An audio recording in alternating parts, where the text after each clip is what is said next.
ፀሓይ ታሪኽ ዝሸልማ ምብራቕ ፍትሒ ደደቢት ዝሽማ ፀሓይ ዘይትዓርባ ኩሉ ሻዕ ንጎሆ ናይ ሰንበት ሚድያ ደደቢት እንሆ ምስረታ ሃገረ ትግራይ ዝረጋገጽ ብእን ምስርተን ትካላት ዳዕበር ኣማዕዲና ብንርኤን ናይ ዓዲ ሃገር ትካላት ይኾና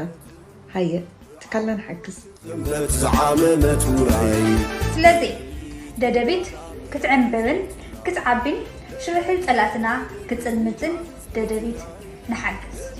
ኣባላት ደደቢት ንኹን ደደቢት ሚድያና ልሳን ህዝብና ደደቢት ቲቪ ብዓወት ክኽንበት ዝዓመመት ውራይ ደደቢት ሚድያና ሚድያ ህዝቢ ትግራይ ደደቢት ሚድያ ህዝቢ ትግራይ ደደቢት ሚድያ ህዝቢ ትግራይ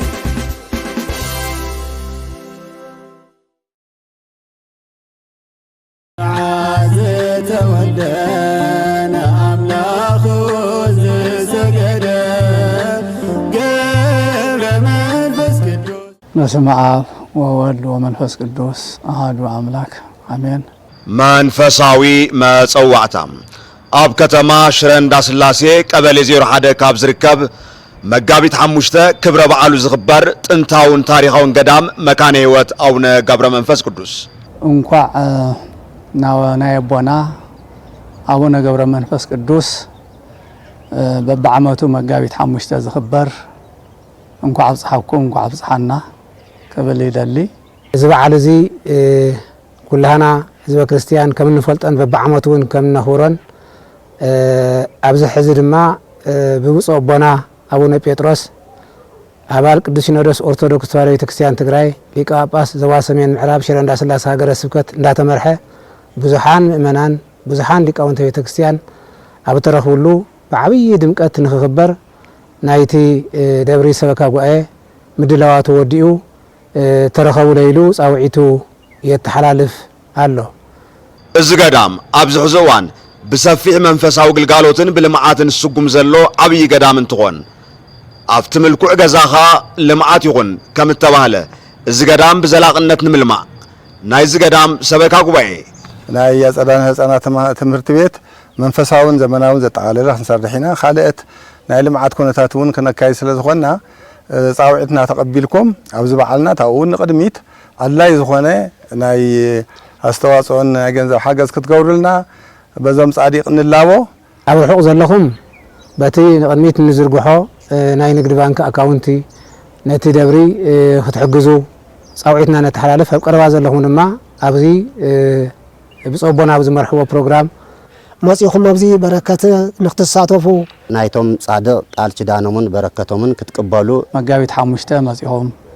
ንኽተኸብሩ ጻውዒተይ ብኽብሪ የቐርብ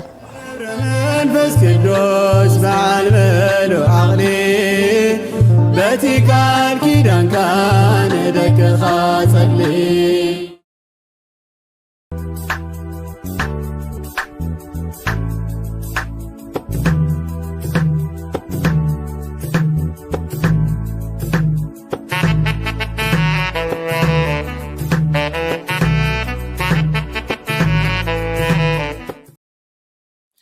ሰላም ጥዕና ይሃበለይ ክቡራት ቤተሰብ ደደቢት ሚድያ ከምኡን ተኸታተልቲ መደብ ካባኹም ናባኹም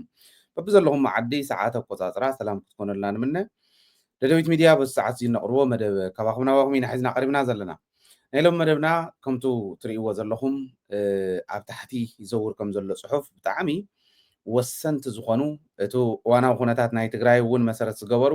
ሓደሽቲ ሓበሬታታት እውን ብሱር ዘይተሰምዑ ሓደሽቲ ሓበሬታታት እውን ናባኹም ኣቢልና እቲ ቁሉዕ ኣዋጅ ብግዚያዊ ምሕዳር ኢና እንዳበሉ እንዳታለሉ ፀኒሖም ዝገበርዎ እውን ብደንቢ ክንግምግም ኢና ሓቢርኩምና ክትፀንሑ እንዳዓደምኩ እየ ክጅምሮ ቅድሚኡ ግን ናብታ ቅድም ኢላ ዝሰማዕናያ መፋለጢት ትማል እውን ከምኡ ኣሕሊፍና ኢና ሓደ ዓብዪ ነገር ዝሪኦ ዘለኹ ሎሚ ኣብ ናይ ኣብያተ ክርስቲያናትና ኣብ ኣውደ ምህረት ኮይንካ ተዛሪብካ በለዋፁ ከምዚ ክስራሕ እዩ ተባሂሉ እዩ ዝስራሕ ነይሩ ዝእከብ ነይሩ ገንዘብ መባእ ዝእከብ በረከት ክካፈል ዝበለ ሰብ እዚ ይገብር ነይሩ ዘመን ዘምጽኦ ቴክኖሎጂ ዝጥቀም ወለድ ስለ ዘለውና ብጣዕሚ እየ ዝሕጎስ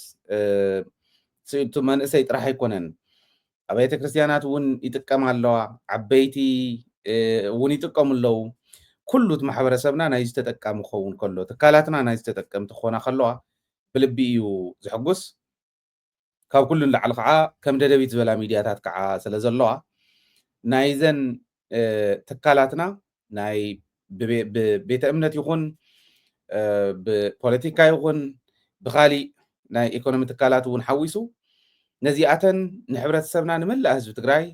ካብ ትግራይ እውን ወፃእ ንዘሎ ትግራዋይ ካሊእ እውን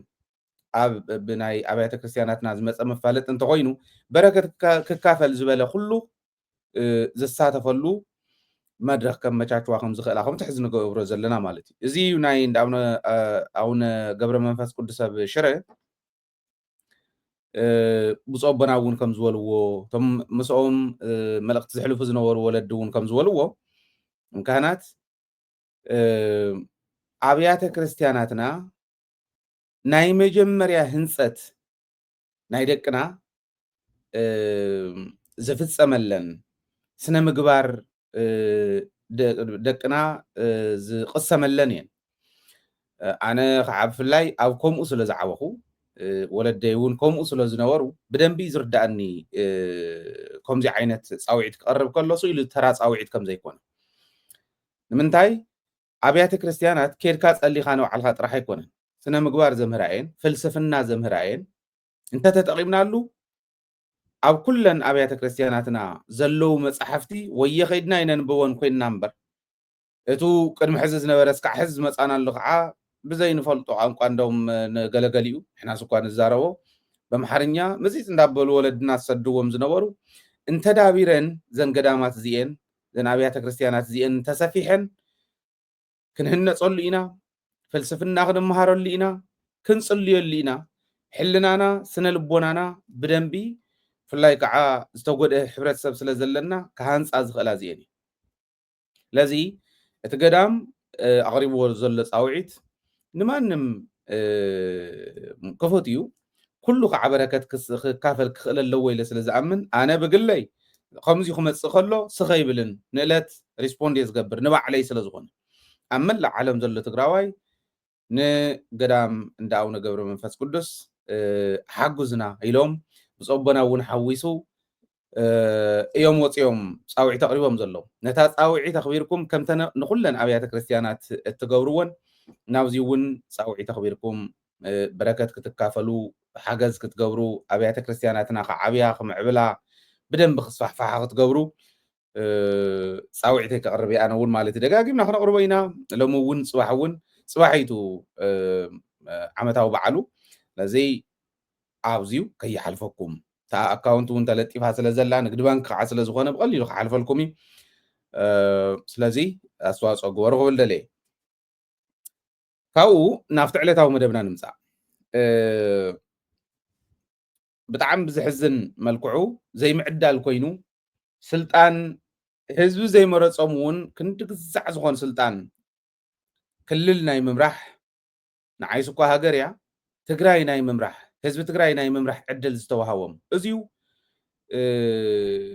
ብቐሊሉ ዝርከበ ኣይኮነን ተራ ህዝቢ ኣይኮነን ህዝቢ ትግራይ ተቃላሳይ ህዝቢ እዩ ዘጀግነካ ህዝቢ እዩ ፖለቲከኛ ዝገብረካ ፖለቲከኛ ማሕበረሰብ እዩ ናይ ፖለቲካ ማሕበረሰብ ህዝቢ ትግራይ ብደንቢ ፖለቲካ ዝርድኦ ማለት እዩ ነዚ ህዝቢ እዚ ናይ ምምራሕ ዕድል ዝተዋሃቦም ዘይምዕዳል ኮይኑ ካብ ፀላእትና ብዝገደደ ጀኖሳይድ ኣውጆሙልና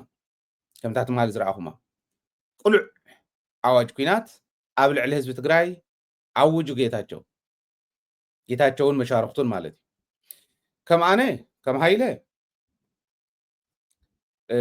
ወዮኮ ትግራዋይ ስለ ዝኾንኩ ህዝበይ ክጉዳእ ከሎ ዓደይ ክትወድቕ ከላ ዓደይ ክትጉዳእ ከላ ስለ ዝሕመን እምበር ክልተ ዓመተይ ኮ ገይረ ንበይነይ መስዋዕትነት ካብ ዝኸፍል ንበይነይ ክብል ከለኹ ህዝቢ ትግራይ ይኸፍል ማለት ኣይኮነን ህዝቢ ትግራይ ይጉዳእ ኣሎ እዞም ሰባት እዚኦም ባንዳታት እዮም እዞም ሰባት እዚኦም ንገደል ሒዞምና ከኣት እዮም እዞም ሰባት እዚኦም ከምዚኦም ክብል ከለኹ ዓረፍቲ መጀመርያ ዝገደደ እዩ ነይሩ ዳርጋቱ ሕዚ ብደንብ ገይሩ ንስለ ደደቢት ሚስጥር ተረዲኡ ናይ ደደቢት መልእኽትታት ኮነ ኢሉ ዝሰምዕ ዘሎ ሕብረተሰብ እውን እንተይተረፈ ኣብ ግለሰባት እንዴት ተትኩር እዚኦም ማለት ገና ዘይተመከሩ ከምዚ ባ ንጌታቸው ባ ከምዚ በልካዮን ጻድቃን ባ ዘይተባህለ ነገር አይነበረ ንዓይ ሃይለ ግን ተረዲእኒ የሰሪሐ ማለት ይሕጉሰኒ ትሰርሕዎ ስራሕ ብጣዕሚ ይሕጉሰኒ ንህዝበይ ቀዲመ ስለ ዘረዳእኹ ሊያቡ ኸዳዓት ጠላማት ባንዳታት ቀዲመ ተረዲእ እዮም ስለ ተቃለስክዎም ብጣዕሚ ይሕጉሰኒ መጻእ ወለዶ እቲ ተሰኒዱ ዘሎ ኣብ ማሕበራዊ ሚድያ ይኹን ኣብ ኣርካይቭና ይኹን ኣብ ሕልና ህዝቢ ይኹን ተሰኒዱ ዝንሄ ኣነ ሕዚ ከምዚ ገይረ ነይረ ንኽብል ኣይኮነን ግን ትዝኸፈልክዎ እንዳኸፈልክዎ ዝመጻኹ መስዋዕቲ እስካዕ ሕዚ እውን ዝኸፍሎ ዘለኹ እስካዕ ሕዚ ዝኸፍሎ ዘለኹ ከም ሃገረይ በቃ ሞያላትኒ ሳላ ቃልሲ ህዝቢ ትግራይ ዘጥረኽዋ ንሳ ሒዘ ጁባይ ክመልእ እንተ ዝብለይ መኸፈልክዎን እዚ እስካዕ ሕዚ ብስቃይ ንኽወድቕ ዝገበረ ቃልሰይ እዩ ግን እቲ ዝሕጉሰኒ ዋላ ብዙሕ ግዜ ሰሪሐ ድሕሪ ነዊሕ ግዜ ድሕሪ ብዙሕ መስዋዕትነት ዋላ እንተኾነ እቲ ህዝቢ ተረዲእዎ ሕዚ ኩሉ ብያ ኢልዎ እዚ ብጣዕሚ ይሕጉሰኒ ብህዝበይ ብጣዕሚ ይሕጎስ ብቃልሰይ እውን ብጣዕሚ ይሕጎስ ስለዚ ከም ሃይለ ሕጂ ኣይኮነን ኣውጆሙልና ኩናት ዝብሎ ኩናት ክእውጅልኩም እዮም ከም ህዝቢ ክእውጅልና እዮም ኣንቱም መራሕቲ ከዓ ገመደብ ክሳድኩም እንጠልጢሎም ክወስድኹም እዮም ናብ ሸዋ ከረክቡኹም እዮም ኣባኹም ምስ በፅሐት ሽዑ ዳምዳም ክትብሉ ኢኹም ዝብል ቃልማ ቃል ብቃል ካልኣይ ዓመተይ ሒዘ ኣለኹ ካብ ዝዛረቡ ህዝበይ ምስክረይ እም ሰባት እዚኦም መጀመርያ ክዛረብ ከለኹ ተደሚፀ እንተዝኾን ደደቢት ተደሚፃ እንተትኾን ሃይለ ተደሚፁ እንተዝኾን ናብዚ ይንበፅሕን ሕዚ ዘለና ኣሉ ሰላት ጅግና ሰራዊት ዋላ ፅንሒለ ዝነግረኩም ሕጊ ዝተኸበረለን ከባብታት ኣለዋ ሕጊ ምኽባር ከመይ ይኸደሎ ዝብል ክሕብረኩም እንዴ ሳላት ሰራዊት ኣይፈረስናን እስካዕ ሕዚ ብደንቢ ሒዝና እያለና ሃንድል ጌርና እያለና እምበር ኦረዲ ኩናት ክኣውጅልና ዝወዲ የለውን ቶም ካልኦት እውን ዝሃደሙ እውን ክነግረኩም የናበይ ሃዲሞም የለውን ኩሎም ቶም ባንዳታት እዮም ዞም ሰባት እዚኦም ከጥፉና እዮም ከም ህዝቢ ዞም ሰባት እዚኦም እንዳበልኩኹም ዝነበርኩ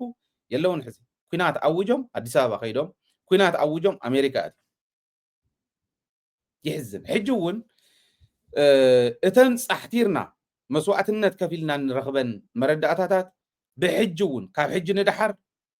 እናተቐበልኩም መመሬት ተግብርዎ በይዛኹም ይኽብል ለም ዘበን ዝነገርኩም ንዓመት እናተረዳእኩም ተኸይዱ እናተጎዳእና መስዋዕትነት እናኸፈልና ኢና ክንከይድ ከም ደደቢት ነዚኦም ተቃለሶም ሚድያ የለን ዕርፍና ፅንዕና ኢና መፂና ካሊእ ድሓር እናተጠወየ ኩነታት እናረአየ ዝኣተወ ካሊእ እናረአየ ዝኣተወ እዩ ሃይለ ምስታ ዝመርሓ ሚድያ ደደቢት ምስ ስታፈይ እውን ኣብ ዓዲ ውሽጢ ስታፈይ ብዱላ ተቐጥቂጦም እዮም ከምኡ እንዳኾና ኣነ እውን እቲ ዝበፅሓኒ ህዝቢ ዝፈልጦ እዩ تا ميديا ونز بس حزب فلطي حجك وحجس حجي حنا قرانات نقع عمامات كوينو دبيت نعصو نداولي يزور له عصو نحنت ميديا ممرحيتا ابين هايله مس حزبي كوينه مرحاي منم طرطر يبلي بزي قاطامي ازي سميعهم تزغبر زلو زمتا سميعهم تاتكالكم تترى محبرسب يحجزنا زلو او عد زلو تازكالو يتلو يحجزنا سو هافت جن ترقم يلمنيو كونتات زريهم كم تمنا حواحة مرارحة اسكيفله كونتات يفلم وخن ريو شعون ريو زوليهم سو هافتي حجون حجزنا يزول حجزنا زلهم نريو لنا يريو يوز خوينه اكاونتي اكسس لز غورو اكاونتنا ميديا ناون اكسس لن غورو نريوينا حجزنا زلهم بلبينا نمسكن بأكل مسكينا خان مسجاجنا له أفتح ما جزيز حجزكم نايلنا نمسكنكم كم تخونوا من مترتري بالله حجون كعسو يوم صغرنيو أديس أبا هادي ما مس ندى دبيت خالي أيلن دمس حزب تقرأي زم حلال فلو هلونا حزب تقرأي نخرج جاجت السر حلو دبيت سلزوجنا أديس أبا خيرهم حجون ندى دبيت أما قال خوينهم معت عقاف ود عقاف ندى دبيت دبيت نعصي لك ميديا خاخ تعصي غير ناي إيسات جونوسايد زعوجلنا ميديا كنعصي أيتهنددنا زما كورة سبيل እንደ ደቤት ግን 11 ግዜ ዕፂኹማ ሕጂ እውን ትኸዱ ኣለኹም ንሪኦ ሽግር የብልን ምስ ህዝብና ኮይንና ንምራሕ ፀገም የብለይን ሃይለ እንዳወደቐት ስኢላ እንተተዓፅያት ህዝቢ ግስም ኢሉ ምስ ተዓፀወ ደገ ዘሎን ውሽጢ ዘሎን ክርዶ እዩ እንኮ ናይ ህዝቢ ሚድያ እንኮ ህዝቢ ትግራይ ዝፈልጣን ዘድንቃን ሚድያ ደደቤት ምዃና ምንም ዘጠራጠር ነገር ኣይኮነ እንዳወፀት ህዝቢ ይዛረበሎ ልቢ ዘለዎ ይሓግዝ እዩ ሕዚ ናብቱ ዋና ትሕዝቶ ነጡ እንታይ እዩ ናብዚ ኩነታት እዚ የብፅሕዎም እንታይ የምፅዎም ናብዚ ከመይ እንዳበልና ኢና መፂና እንደነገርናኩም ስለዝመፃና ኣይደግሞን እታ ዋና ሕጂ ኩናት ይተኣወጅ ዝበሉላ ግን ሰራዊት ትግራይ ተንትማልን ብቅድምትማልን ዝርዝር ገይረ ዘረዳእኩም ሊያቡ ክትሓዙ ብሕጊ ኦኬ ሊያቡ ብሕጊ ክትሓዙ መጭበርበርቲ መታለልቲ መደናገርቲ እንተሎ ነጋዶ ጆም ሓዊሱ ብሕጊ ክሕተቱ ካብ ሕግን ስርዓትን ወፃኢ ዘርከበ ዝቐርፀን ማህተማት እንዳሓዙ በብቦትኡ ህዝቢ ዘደናግሩን ሃፍቲ ህዝብን መንግስትን ዝሸጡን ዝልውጡን ዘለው መሬት እውን ሓዊሱ እዚኦም ክሕተቱ ኣብ ስግረዶብ ዘሎ ሓፂን መፂን ዝሸይጥ ዝበልዐ ኦኬ ደቂ ኣንስትዮ ዝደፈረ ሓሽሽ ዝሸይጥ እዚኦም ዝበሉ ናይ ብዕልግና ንህዝቢ ትግራይ ሰላሙ ዘድፍርሱ ህልውንኡ ናብ ሕቶ ምልክት ዝእትዉ ተግባራት ክንኣሊ ኢና ኢሉ እቲ ሰራዊት ተበጊሱ እዚኣ እያ ካሊእ የብላን ቆፂረ ስለ ዝነገርኩኹም ሓድሽ ነገር የብሉን እዚአን እንተን ናይ ሰራዊት ተላዒሉለን ዘሎ ንዓዲ ክረሞ ኣብ ካሊእ እኳ ከይኾንስ ኣብ ትግራይ ናይ ወረዳ መራሕቲ 2 ናይ ዞባ መራሕቲ 2 ሕዚ ከዓ ናይ ጣብያ መራሕቲ 2 እንዳተገበረ እቲ ህዝቢ ሓፋሽ ማንም ሽንጥሮ ዘይተሳግር ፍልጠት ዝሓዘ ብላዕሊ ከፍ ኣቢሎም ከምዚ እንዳመደበ ባንዳ እንዳፈልፈለ ዝሓድር ግዝያዊ መሪሕነት ስለ ዝነበረ ከምዚ ኮይኑ ህዝቢ ክደናገር ከሎ ህዝቢ መከራ ክበዝሖ ከሎ ዋ አንታ እዚኦም ጠጠው ብሉለይ ስርዓት ግበሩ ኣነ ዘይመረፅክዎም ምክሪ ቤት ዘይመረፆም እንታ ክገብሩ ኣትዮም ኢሉ ሰራዊት ከዓ ወሲኑ ምክሪ ቤት ዝመረፆ ይሽወም ምክሪ ቤት ዘውረዶ ይወርድ ኢሉ እዚኣ ከዓ ተግቢሩ እዚኣ እንታይ ሓጢኣታት ክንገርም ነቲ ሰራዊት ሽሙ ዘፅልሞ ዘሎ ሕገ መንግስቲ እንዲኸብር ናይ ሰራዊት ናይ መወዳእታ ሓላፍነቱ ሕገ መንግስቲ ምኽባር እዩ ማንም ይኹን ማንም ካብ ሕግን ሕገ መንግስታዊ ስርዓትን ወፃእ ስለ ዘይኮነ ምኽባር እያ እዚ ኣኽቢሩ ሌላን ጉሌላን የብላን ህዝቢ ዝመረፆ ይኹን ኢሉ እምበር ከምቲ ሕዚ ዝብልዎ ዘለው ንሓደ ጉጅለ ስልጣን ንምርካብ መን እዩ ካብታ ጉጅለ ስልጣን ተረኪቡ ኣየናይ ጉጅለ ኸኢ ስልጣን ንኽርከብ ዘየለ ምስቲ ናይ ኢትዮጵያ ዘመተ ፀረ ሕወሓት ምስእኑ ክኸደሎም ሰራዊትስ ንሕወሓት ወጊኑስ እዚ ይገብረሎ ይብሉ ተንዝበልኩኹም ስለ ዘኽበረ ምስ ሕወሓት ወጊኑሎ ዝበሃል ተኮይኑ ተንዝበልኩኹም ፀረ ህዝቢ ዝኾና ትቃለሰን ዘላ ሕወሓት እያ ማለት ይምበሃል ኢንዳይሬክት ልኹም እዮም ዝብሉ ዘለዉ ስለዚ ብዋናነት እቲ ሰራዊት ሕጊ ብምኽባሩ ኦኬ ከም ሃገሩ ኣብ ኮበርታ ውሽጢ ኣትየ ኣይኮነን ዝሓድር ዘሎ ክሹፍ ዓፋር ተኸዲኑ ሽርጥ ተኸዲኑ ኣብ ድፋዕ ዝሓደር ሰራዊት ለይትን ቀትርን ብፀሓይን ብቁርን እናተፈራርቆ መስዋዕትነት ዝኸፍል ሰራዊት እሞ ከዓ ማንም ዓንጃል መፂ ህዝቢ ከበሳብስ ከሎ እውን ስርዓት ግበሩ ዝብል ሰራዊት ሕልፊ ትግራዋይነት ዘለዎ እዩ ከማና እኮ ከማና እዮም ታ ትግራዋይነት ንበይና ተሸሪፋ ትወፅሖም የብሎም እም ሰራዊት እዚኦም ሕልፊ ዝኸፍሉላ እምበር ሕልፊ ዝኽፈሎም ኣይኮኑን ነዚኦም ተድንቆም ትንከባኸቦም ዘለካ ኩሉ ትገብረሎም ልቢ እንተሃልዩካ እምሮኻ ዝሰርሕ እንተኮይኑ ኣብ ቁሪ እንዳሓደረ ብፀሓይ ክቕፍቀፍ እንዳሓደረ እሞ ካብኡ ከምቶም ካልኦት ከምቶም ናይ ካልኦት ሃገራት ሰራዊት ደሞዝ ዝኽፈሎ እኳ ከይኾንስ ጫምኡ ዝቕይር ሳሙና መግዝኢ تخون جنزب زي توهابو مسكين سراويت هلونا هزبو هلونا عدو نمن الناتو يلو كبرو كبرون كبر هزبونا التحساسيو برغاز حدر نتسألعتو يترف دقات يمولهم شمو غلعلو وخلو فرع عزبلهم سراويت فلفل ناي جغننت كا فلفل ناي حاغوس كان رايت برايد كهون يرو نزيوم يم نحارو جل سلطان كركب زول زلو لب زلو وتግራዋይ نمن ጉጅለ ይስኪህተት ነየናይ ጉጅለ نع ጌታቸው ወረድሞ ደብረጽዮን ተሰቀለ ይተባለ ልብ በል ኣብ ትግራይ እታ ግዜያዊ ምሕዳር ትበሃል ክትፈርስ ዝደሊ ሰብ የለን ህወሓት ይበለ ሰራዊት ይበለ ንሕና ይበልና ማንም ይበለ ክትፈርስ ዝደለያ እትሌባይ ይሰርቕ ስለዝነበረ مسرقيتي كونت انت صريحة حوحات توكلت اتيا سراوي توكلت اتيو بايتونا GSTS اتيوم نتوم زئتوهم كنتا سراوي تزقبرا زوكلناكم بتزوكلناكم متأنا يسرحون منعو مبرها هاونا حتى تاتلنا إلو مستوع سراوي تمسيوم دو حوحات زوكلتهم زوكلكوهم نعو ملسو خبهالو خلو زي مسؤول مغنيات نمنتاي ناي سراويت كمص خلو او حوحات كتبصح خلا تطوزز نمنتاي ابحلناهم كم غيركم يتطوززو حوحات ون صويعه تزرارهم كتنقفهم كتقير كم سراويت زغورو مسلاي مسل طرح يكونن قديتا اي سراويتون كمو GSTS ون كوم يكون يرو قلنا باي تصوعنت يلن ريبورت تصوعنت يولمون ريبورت زغبر اللي يساب يلن يلي GSTS سرون كوكلي نور جيغانيرو بايتناون كوم زغبر يمسلنن كنريينا غن نقدمت كنريي كوم غن كغبر اللوم صويعم كزرار واللوم يزبلان اوكي ازي اصل زخونت بالليلو بتاستشم كل ايز ورديلو كما يلقيتاچو انسي بتاستشم كل ايز ورديلو سميعهم ما يكون قدمت اواج تحذي قلع اواجنا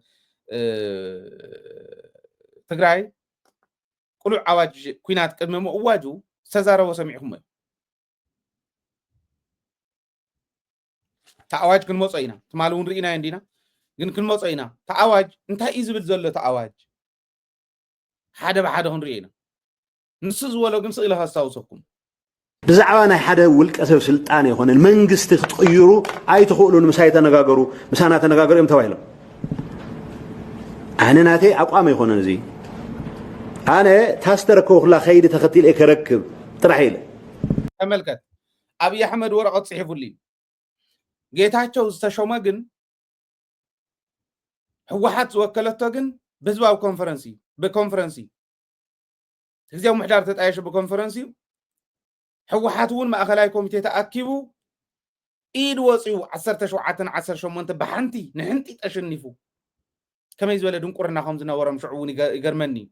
نحنتي تشنفو حوحات ايد وصيا اكله 17 اكله 18 اكله حدا غلطه تبايلهم بزي اياتي بتاستركب كل ازركب يلي بلله نتانا حوحات ايدو صيام زشموو غديفو تعبي احمد صحف اللي ورقت يتقميو لكم انا كو مالت قدم عامتن قالن كو ينغيركم تستاوس يوم تنقالات دغاغيمنا ينسلازنبرنا انجليزኛ زي يفلط ማህበረሰብና ውን ይፈልጠኒ ካ ፖለቲካል ዳያሎግ ናብ ኢንተርቬንሽን ያአቱለው ታና አብይ አህመድ ደብዳቤ ጌታቸው እንዳድነቃ ይኸደሎ ንሳኻዕና ኢንተርቬንሽን ያ ነራ ኢንተርቪን ገይረ بحق ኢንተርቬንሽን ኣብ ሕገ መንግስቲ ኢትዮጵያ ዘሎ بحق ኢንተርቬንሽን እየመዲበ ዘለኹ ኢሉና ዚያ ኢሉና ኣብዚ ሕገ መንግስቲ ዝኒሃ ማለት እዩ ጌታቸው ውን ንሳ ይዝብለና ዘሎ ሕጂውን ኮም ይዝበለ ኣፍታ ድሮ ኣዋጅ ኩናት ምእዋጁ በታዝ መጻኹላ ይዝወርድ እንበር ንስኹም ይተውርድን ኢለዮም ይብለኩም አለ ልብ ዘለዎ ትግራዋይ ሕልና ዘለዎ ትግራዋይ بتاز مصاخو لا ازورد كبل كله اوكي حوحات يمصياتك حوحات تورد كخبل له حوحات ناي مدغافن زي مدغافن يكون حقي مدغافن زي مدغافن نحلنا خا منبارن زي منبارن يتو ጉዳይ نحلناكم تنورو تغارو توكال حوحاتي حوحات تورد حوحات تسقلو زياد حقي سواء ግን አዲስ አበባ ይመዲውኒ ባያዝ ወርዲሉ ሕጂ ኸዓነ አዲስ አበባ ህድማ ሃዲሞም አለው ኩናት አውጆ ካሊውን ይሉ ነይሩ እናሃለው አነ خصንሕ ሎቢ ዝገብሮ ምክንያት ይብለ የለን ሓንቲ ዝፈልጣ ነገር ግን አላ እዚ ሓይል እዚ ናብ ስልጣን ከይምለስ ግን ሁሉ ጻዕር ክገብር ያና ካብ ሓይል ወፃኢ ዘሎ ጻዕር ክገብር ያ ሓይል ናይ ምንታይ ሓይል ለካ ተውሳኽካ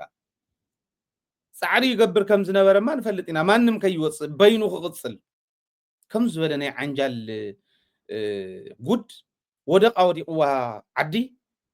ክንዲ እምባ ዝኮነ ወደቃ ወዲቅዋ ዓዲ መከራ አበሊ ዓስከ ዓለሚ መወዳእቱ ኩናት አውጅላ ኸይዱ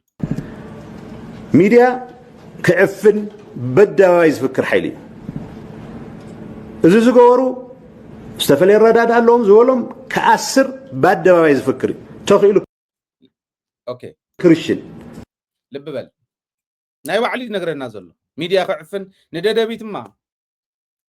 11 ግዜ ምስዕፀውና ብጳጳስ ለሚነ ይአነ ህዝብ ትግራይ ፍለጥ ነጊረኩም ነይረ ቅድሚ ሕዚ ብጳጳስ ለሚነ ተጋሩ ጳጳሳት ለምኑ ለይ በይዛኹም يخفتو اوزي ميديا تግራይ ህዝብ ትግራይ እንደደቤት ከመይ ከም ዘድንቃት ፈልጥ ይኹም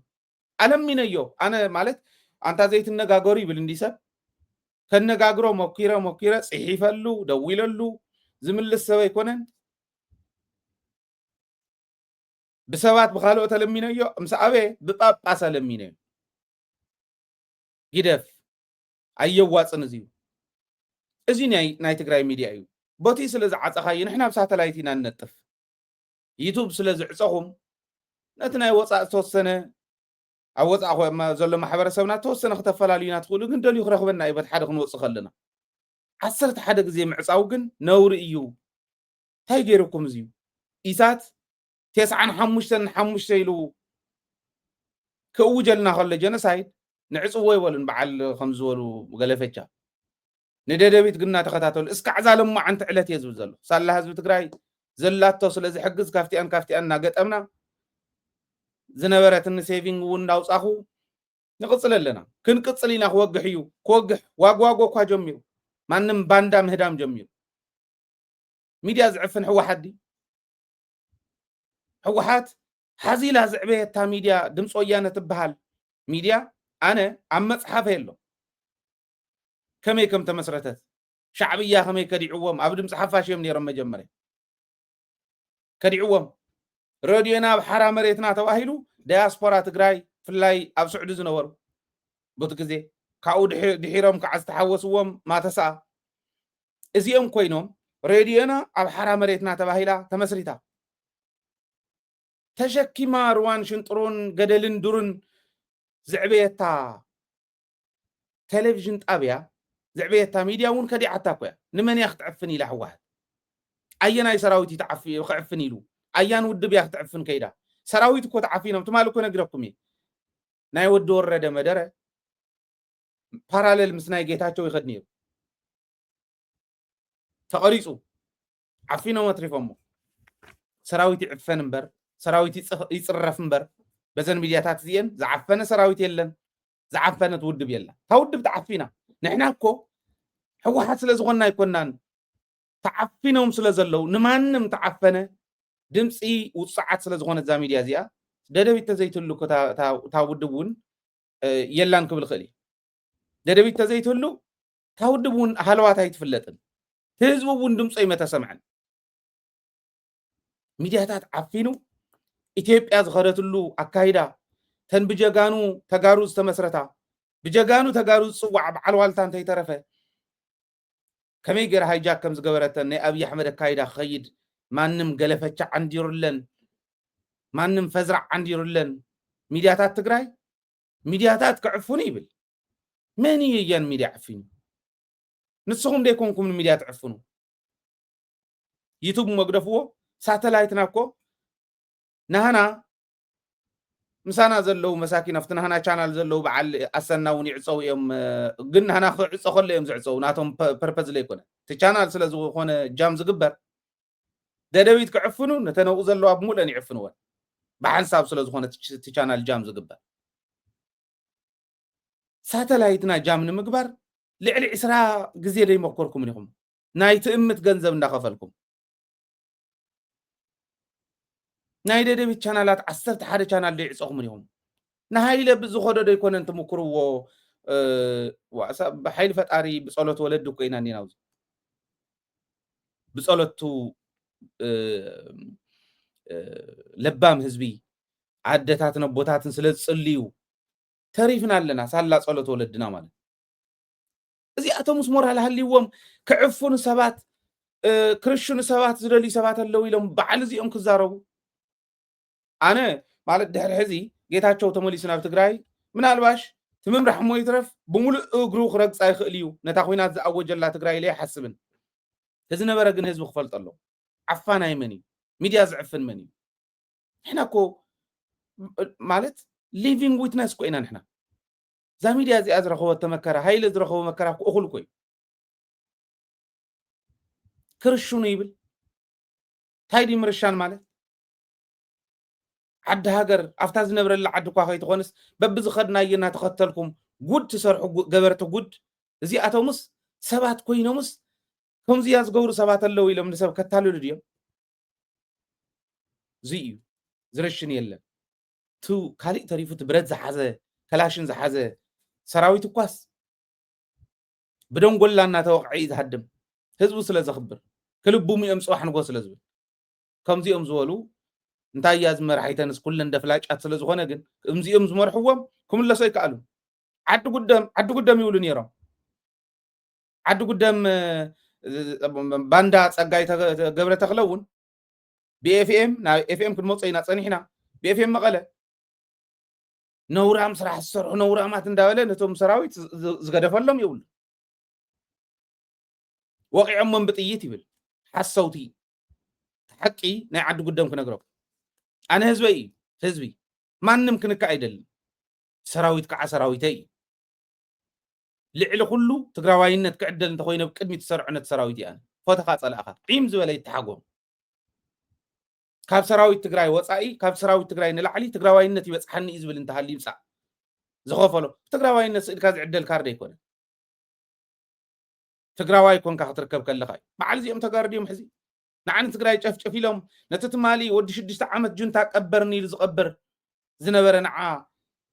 ቀጥቅጥ ኢሎም ክዕድሙ ከለው ተጋሩ ክባሃሉ ዲ ዓዲ ጉደም ዝተገበረ አረኩ ኢሎሞ ስኹም ህዝቢ ዘይመረፀኩም ይኹም ህዝቢ ዘይመረፀኩም ዘበልኩም አረክቡ ህዝቢ ንዝመረፀ ረክቡ ሃውተን ማህተሙን ኤሚሎሞ ክሕቡ ቀንዮም ኣብ ኣኼባ እንዳሃለው ኣትዮም ሰራዊት ብስነ ስርዓት ሓቲቶሞ ከላሽን ዝሓዙት እንታግዶ ግዛዕደ ዘበሉ ዝበልዎም ከላሽን ክሕድጉ ጀሚሮም ካብ ሰራዊት ነት ሰራዊትስ ከላሽን ክሕድጉዎ ጀሚሮም ተም ዝመደብዎም ቆልዑ ባዕሎም እውን ከምኡ ክጅምሩ ክሕድጉ ጀሚሮም ተኩሶም ንላዕሊ ወይለከ ካብ ኢድ ሰራዊት አንቱም ሰብ انت رخيبنا زنبرك قد قوي بيزاهم زي اخي تملس كم زول عفش كي يملس بدن بغيركم زعد حلو سمع حزب تግራይ ኣብ ካሊ ኹርናዕ ትግራይ ዘሎ ኣብ ዓካብ ዓዲ ጉደም ወፃ ዘሎ ነታ ኩነታት ብተግባር ዘይረኣያ እዚኣ እትሓቂ ከላሽን ክሕድጉ ጀሚሮም ንላዕሊ ተኩሶም ተጋደልቲ መሳኪን ዝረኽብዎ ዘለው መከራ ማንም ገፈጥ ዘምጾ ጉዳጉድ ከኣሊ መከራ ዝረኽቡ ሰራዊት ትግራይ كلاشنام كحدب اسكفتا ناي تقارلت بوتاكون عدهم تحلو بصحين بقرن تفرارقكم سقايكم ترهو مغعم حصاوينكم وشتي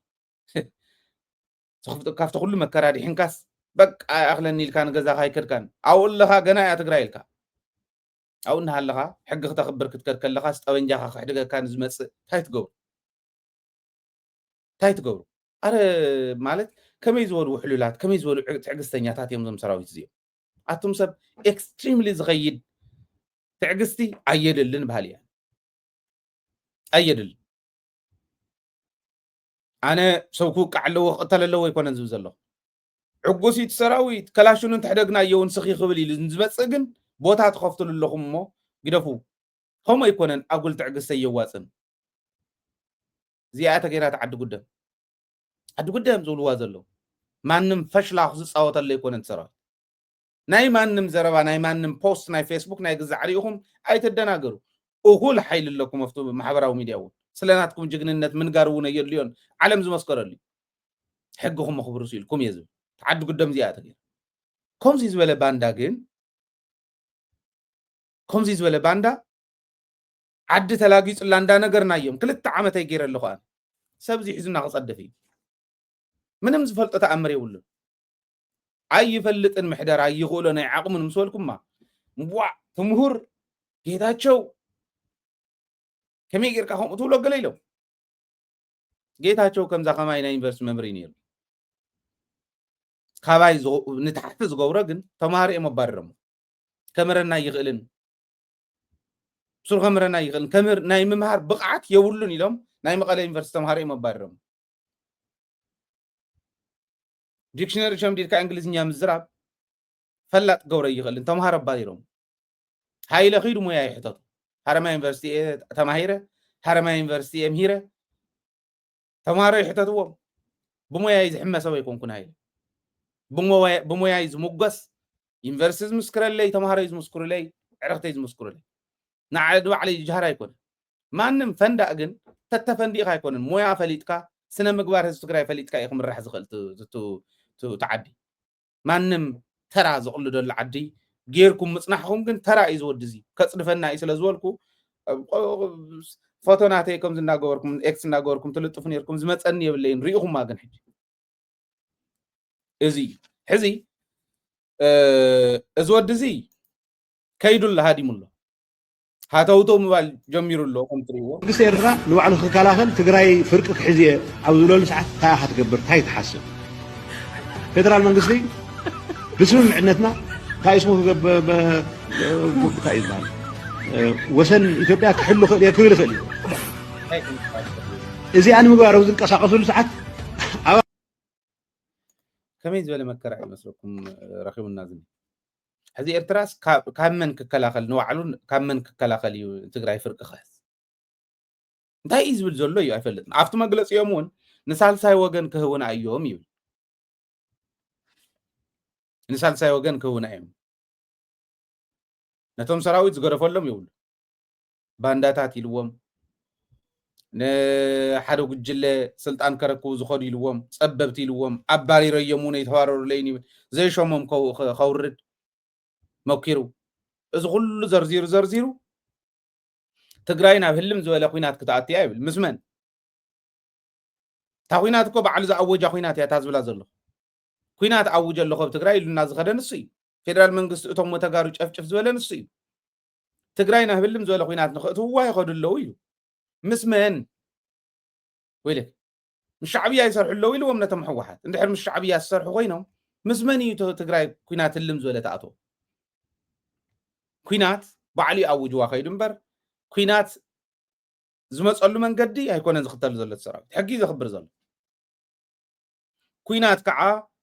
ፈሪሖሙና ወይ ጌታቸው ተፈንዲኦ ትግራይ ስለ ዝነበረ ኣይኮነን ኩናት ተሪፍ ኩናት ዝተረፈ ሰራዊት ትግራይ ቅልጽሙ ዘይስበር ምዃኑ ስለ ዝፈልጡ ቅልጽም ሰራዊት ትግራይ ዘይስበር ምዃኑ ስለ ዝፈልጡ ጸላእቲ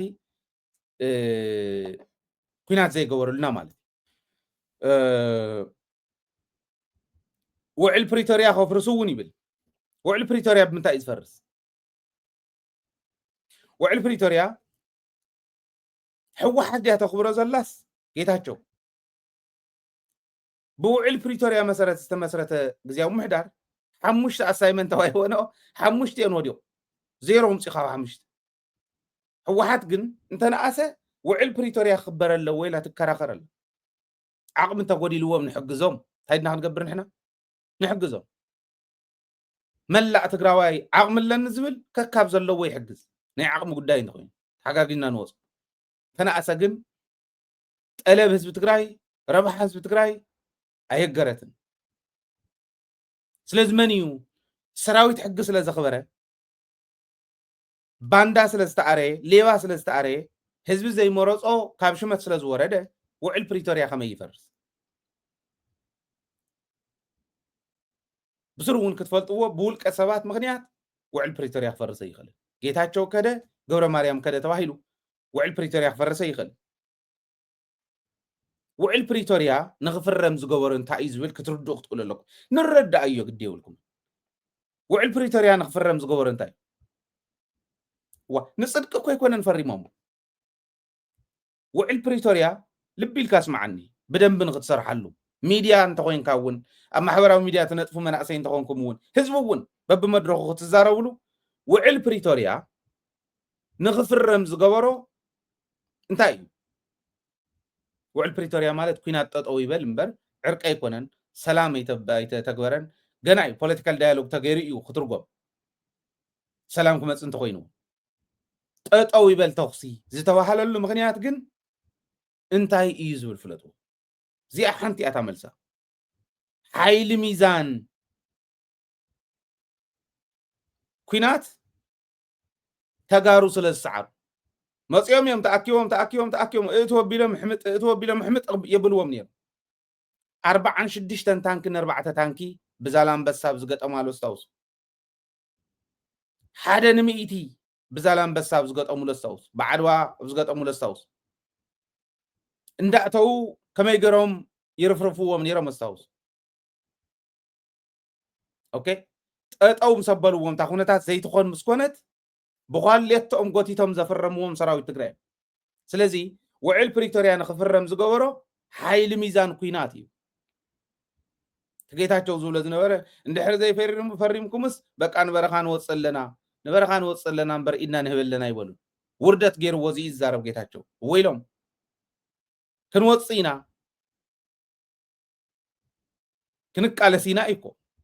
ጀጋኑ ምዃኖም ኮ ይዘር እዚ ኣይፈለጠና ይደንቆረ ነገር ምስክርነት ይብ ከም ዘሎ ይፈለጠን እምበር ፍጹም ኢዱ ዘይህብ ምዃን ህዝቢ ትግራይ ምስ ፈለጡ ሰራዊት ትግራይ ጅግንነቱ ምስ ረኣዩ ፈሪሞም ስለዚ ውዕል ፕሪቶሪያ ሓይሊ ሚዛን ኩናት ምስ ተረኣየ እዩ ተፈሪሙ ጅግንነት ሰራዊት ትግራይ የፈሪምዎ ማለት ጠጠው ዘበሎ حايل ميزان كويناتي كالي تأمري بولو كوينات تطو زبلن سي كوينات كخفت اللعي تقراي حزيل انديو كوينات أوجو خيدو كالي كوينات يخفت اللعن ثم كوينات نعو نتقراي سيا نعو رواي لتسوع عن فيدرال منغستي ايوم كوينات كخفت لازخول أبي حمد كوينات كخفت يخلدو عوزيون كن ريو أخن كللن بدن بترديهم مختصر علمانتا أبي حمد وإثيوبيا قبل على تجري كينات كتكفت تخيل أب كل التناجريات مركز وصر حدا عم الدخان تجري حدا الناس بتجري أنت دخيمو ليه بقى أنت بزيحو كم تحز سراوي تغرى زلوا طليلو بخصوص تنحيزون زنهي عمام تزي وديو ناي حوحات وسانة تزي تتقويرو ناي تأمت وسانة تزي تتقويرو ناي هزبا وكونفرنس وسانة تزي تتقويرو طلو تقرأينا تداخمت وشتنا تشرشرنا أفلا لا الناس فحنا نقد باندا أفمل إزارة ولا تقرأي سلز غونت يوم دفيرمنا كم بعل كيتا جوزولو عيدة رفريم سلازي سراوي تقرأي بتهذا النهوا بتحيز وازل فتنة حقن تخبيرو منا يحو حاتنا هزباو كونفرنسنا يتأمتن وصانا انت تقويرو وان أخلا حدنتنا الناس أتأمه باندا نهاممه ناتوارده يتخيل حدنتنا انت ستيمو باندا انت زي حال مسكوت يبلو من زعطول ما انما يخفتان قينات انت زيادة مغنيات كالاي ابناي بعلم تنكاري إثيوبيا يتنكر يزلخو انا زغزو زنوركو طييت او غزا يفر لهو زغز انزنوركو درون اب غزا يفر لهو تبلنا لا تندرون باي ذا واي ناي 3400 درون قريئكم ين وين كمصني نويدن حدا بروجرام كنسرح لني ناي $3,000 ناي $4,000 أنا حنت غزء خلي أنا عندي كم أنزولا حنتي هايلس حنت غزء خلي ما نم ترى 300 شح 400 شح تقرأ أنت هاللي ودياسبورا 400 شح درون كجزء أزخل يعني تنحز دريونا زلوا واجن رأيون عتو كريكم يون مالت كودن قلن كريكم يبي أمتى ستاندرد خمسة الله إذا ما فرح أخواني يخلي كاب كل اللي عليه عتكي حزب تقرأي كاب صلاة يقدمون كم تصوّي يقولون جن تخيل إيه تزولكهم تنكر اللغو دبلوماسينا إثيوبيا أنت تنكروا إقتصادنا إثيوبيا أنت تنكروا ميليترنا إثيوبيا أنت تنكروا بقلبات وقعة دبلوماسينا إقتصادنا سراويتنا أنت تداخموا زي أخ حيزا خدمتيا دول أحيزا تصبزله إثيوبيا سلازي عبت نكارنان عب حدنتنا زمسرت هلونا إذا أخلي عبت نكارنا قبل كله إقتصادنا يتنكر كماي مجوح سنو زرقاقص حزبي هالونا كماي عالم زفتحتوي ساينس زفتحوي عب غزاي كلتا غزا زلوو سب ወይ ሓንቲ ገዛ ኮይና ደጎል ዘለዎ ሰብ ኣብ ገጠር ሓንቲ ጀሪካን ማይ ብመዓልቲ ብድሪፕ ኢሪጌሽን እሞ ዓብናይ ገዛ ኣብናይ ገዛ ናይ ከተማ ሕርሻ ዓይነት ዓርሱ መጊቡ ዝሓድር ዘይጠሚ ዘይሐምም ሕብረተሰብ ክልውና ይኽእል ቀሊል እዩ አንቱም ሰብ ሃፍት እንተደጊፍኩምና ኣብኡ ፍልጠት ዘለዎም ሰባት ተምፂና ኣብዚ በብወትኡ እንዳኸድና እንዳቀረፅና ህዝብና ክነምህር ኢና ሕዚ እኮ ይግልህ ኣለኮ تا قداي تفلل احنا نبلم عتنا بسلام سبكتنا خنقاتينا ناب تمرتنا خنقاتينا ددبيت حيسكا خحل فيك عليزي مالك طب عدد اني حشاوكل بهالون كومو كسرح خل الله سلاز مغحسنا انت ترغاغيزو كاب غص حليفن عداغا زقرو برودكشن تهالي وتحبرتسب تنم بطادو خاليدو زمصا زلوان عين كملسا زخلا تكنولوجي انتاتينا كمتنا يشرارو نبلا زنبرنا ايكونومينا عبي يخد ورقنا انت حيزنايو اوكي توم جاينت انفسترات اب تግራይ አትዮም ወርቅ ትግራይ ወሲዶም ንኢትዮጵያ ግብር ዝኸፍሉ ዘለው አየድሉናን አሰራራህ አንተ ተኻኢልዎ ደቀቅትን ናእሽትን ካፍታ ጣብያ ጀሚሮም እስከ ወረዳ እስከ ክልል ኣብዘሎ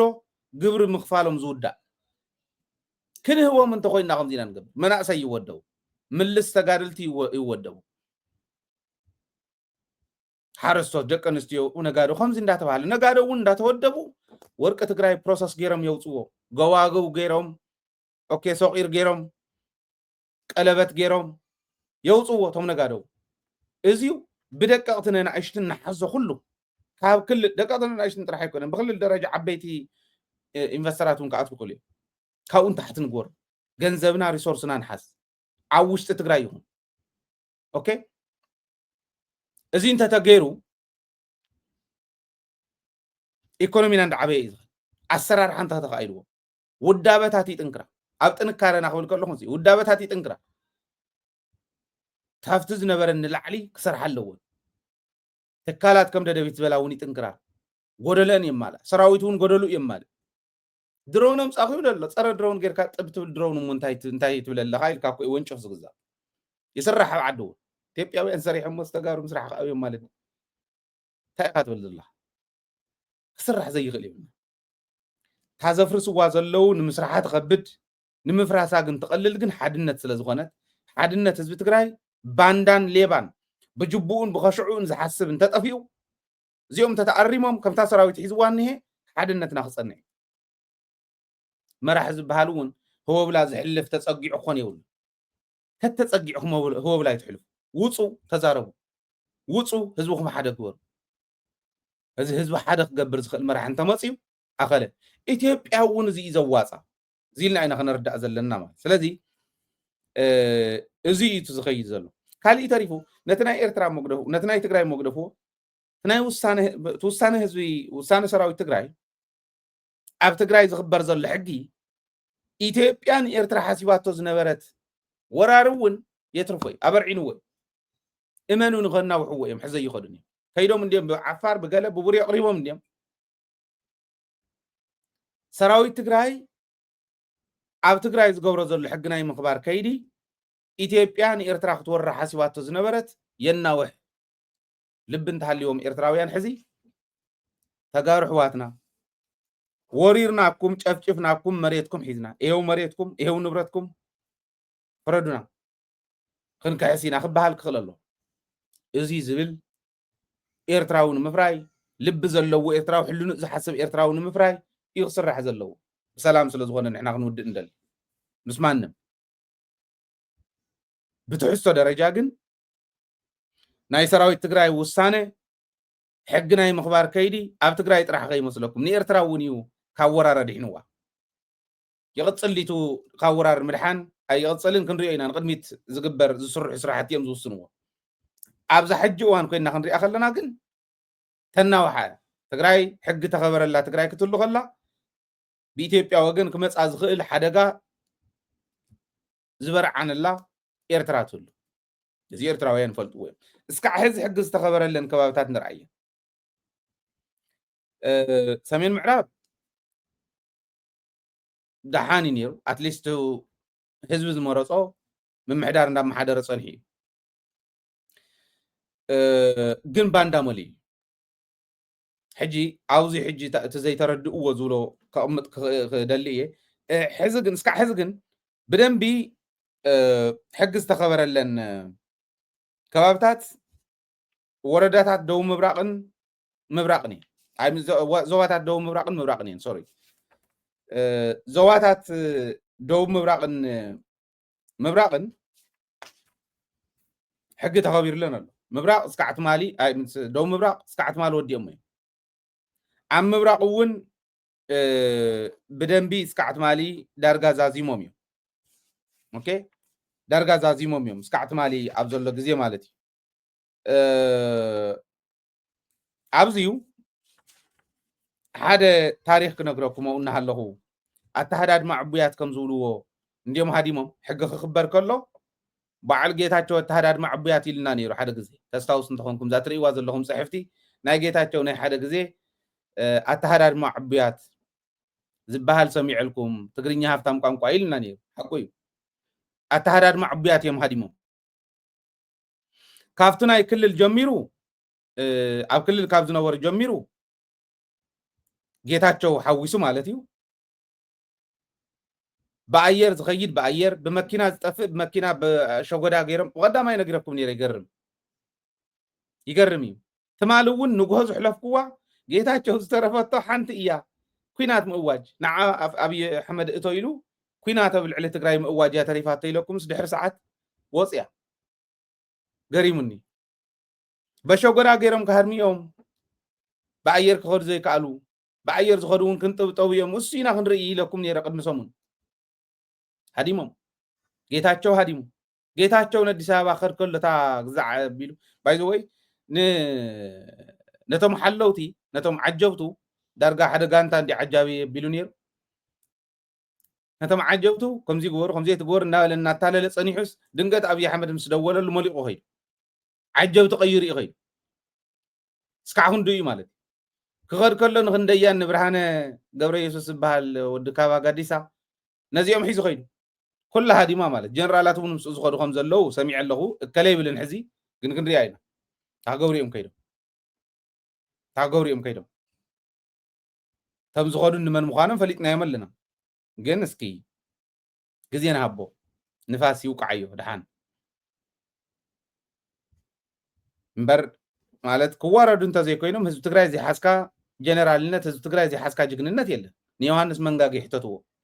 ንራያ መፅዩ ኢትዮጵያውያን ሒዙ ማዓት ዓሰስ ገሰስ ሒዙ መፅዩ ዓሰስ ገሰሶ ረኪቡ ሃዲሙ ኸይዱ ድሕሪ ኣይተመለሰ ጅግንነት ህዝቢ ትግራይ ሒዝካ እምበር ጅግንነት ናይ ባዕሉ ዝበሃል የለ ታገብሩ ኸይዱ ንጥዕና እንተ ኮይኑ ግርም ምስ ጌታቸው ንምህዳም ኣብኡ ኸይድካ ንህዝቢ ትግራይ ካሊእ ንምባል ወይ ንኢትዮጵያ حقيس كان إيرتران نمخاد نتقوين جن نريو نحنا نتين وقع انت مص يومنا طرحنا نكلاخل انت مص يومنا طرحنا دار حريتهم نريهم كم تستغبر جن هادي مو جيتاچو كم الى هاديمو اديس ابا خويني وجعجع زل حزي امباسادرات رخوبكو خالي رخوبكي نحنا نرخوه ملنا تحق نغرو ملنا نحنا حزبينا نسو جن سلطان زلل ግለሰብ مخانو هروف سلطان مخانو فليطوم يم سسع مخانو فليطوم تملس حزب تግራይ ገዝ ዲዮ ይገዝን ክንሪና واخندو زاكل صدف حزب انت خوينو نرينا سراويتون كتو ايغلن خوينات زعوجلو حزبون كتو يخل كمزي هاديمو صادقانون يلن صادقانون امريكا يزل امريكا يزل اتحداد مع عبيات مالت الساعه قسيلو شلو خويد مسكينه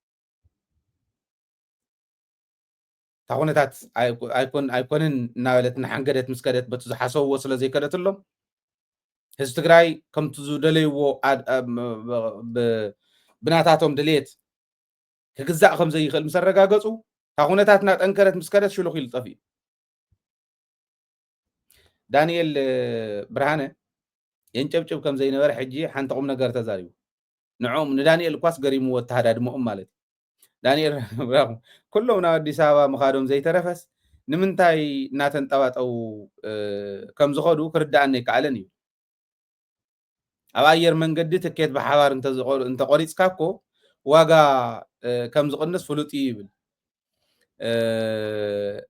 ዳንኤል እዚ ምዋሉ ንዓይ እውን ይገርመኒ እዩ ማለት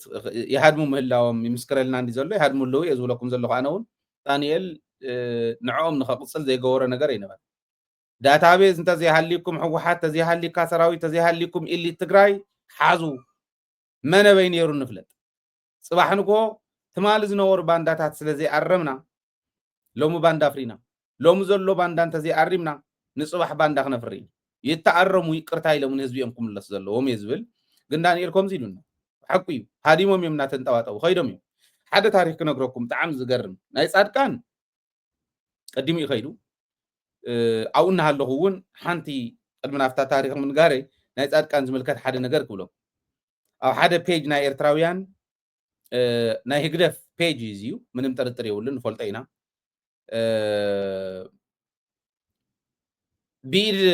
بيرو أسيركم أركبنا عايزول كان كم زي سلز جوار خمس جوار نفلتينا أسيركم أركبنا عايزول بيج ناي هجرفي أوزي حدا نجار كبلي تمهدام نايت كان كم زل خوينو تمهدام نايتهم بانداتات زبحالو ددويت ميديا بعتب عرفنا نعنا مسزمنا نقال صوم زنبرنا سوات حجي كل خوينو حدنا أمريكا حدنا نفتي زهادم خوينهم إزي حقي نسأل كان حيسكم ركبنا زبل ناي إرتراجن سب صحيفو وانت خوينو الأمور زلوا أي تسعر قبل إزرائيل سأل كان تقرأي ጻድቃን ኣብ ትግራይ ዝወደሉ በህዝቢ ትግራይ ይፍረድ በህዝቢ ትግራይ ኣብ ቅድሚ ህዝቢ ትግራይ ይፍረድ በህዝቢ ትግራይ ይፍረድ እምበር ንማንም እሕሊፉ ዝህብ ትግራዋይ የለን ትክክል እዩ ጻድቃን እሕሊፉ ዝሃቦም ከሉ ይኽእሉ እዮም ታሪክ ከውፆም ንጻድቃን እሕሊፉ ዝህብ ትግራዋይ ግን የለን ኣነ ፐርሰናሊ ካባይ ንላዕልን ጻድቃን ተቃለሱ የለን ولا عد زلوا سباتون تخون تتقوم بحميم تخون ما نم حلكوس أفتو ممحدار زلون أفتم حلف النزلوا تتقوم بحنين تخون هاي له بتشكانه أتيه بتشكانه أتيه يقول كله بزي ندحرت بزي مبال مالته كم تسألنا زخل نجار ندافلتكو بق أول لازم تسأل مسائله شكين أتيه فقالي شيء شكانا أقول كله خالي زلوا خي مسلوك نبع عليه إزو زلوا تزمت أنون فلت أيه تاي فتن كم صنعون تاي فتن كم زلوا نون فلت أيه جن ساعات كان يكون خالي يكون تقراوي كما يحدث ود شعته ورحي فتوصل عليه ناس تقراي سكعز بدل خ قالوا سيله تقالي شيء خاوي لعل تقال سيله أنا عند هاللغة جن إيرترايت فردن نسأل كان سكعتها تاتك على النخلة كصعرية ماله برات إسكام كلاس زدلون تقولون حدا تقراوي ما نم كينخو كقالسي أزينا تقراوي بحري أنا استمهار كونسي تقراوي أو تقراي فرد نتقراي بديلو أو تقراي فرد ما نم ترى مسيجن تقراوي سلز بدلهم وتقراوي حليف هو إيلو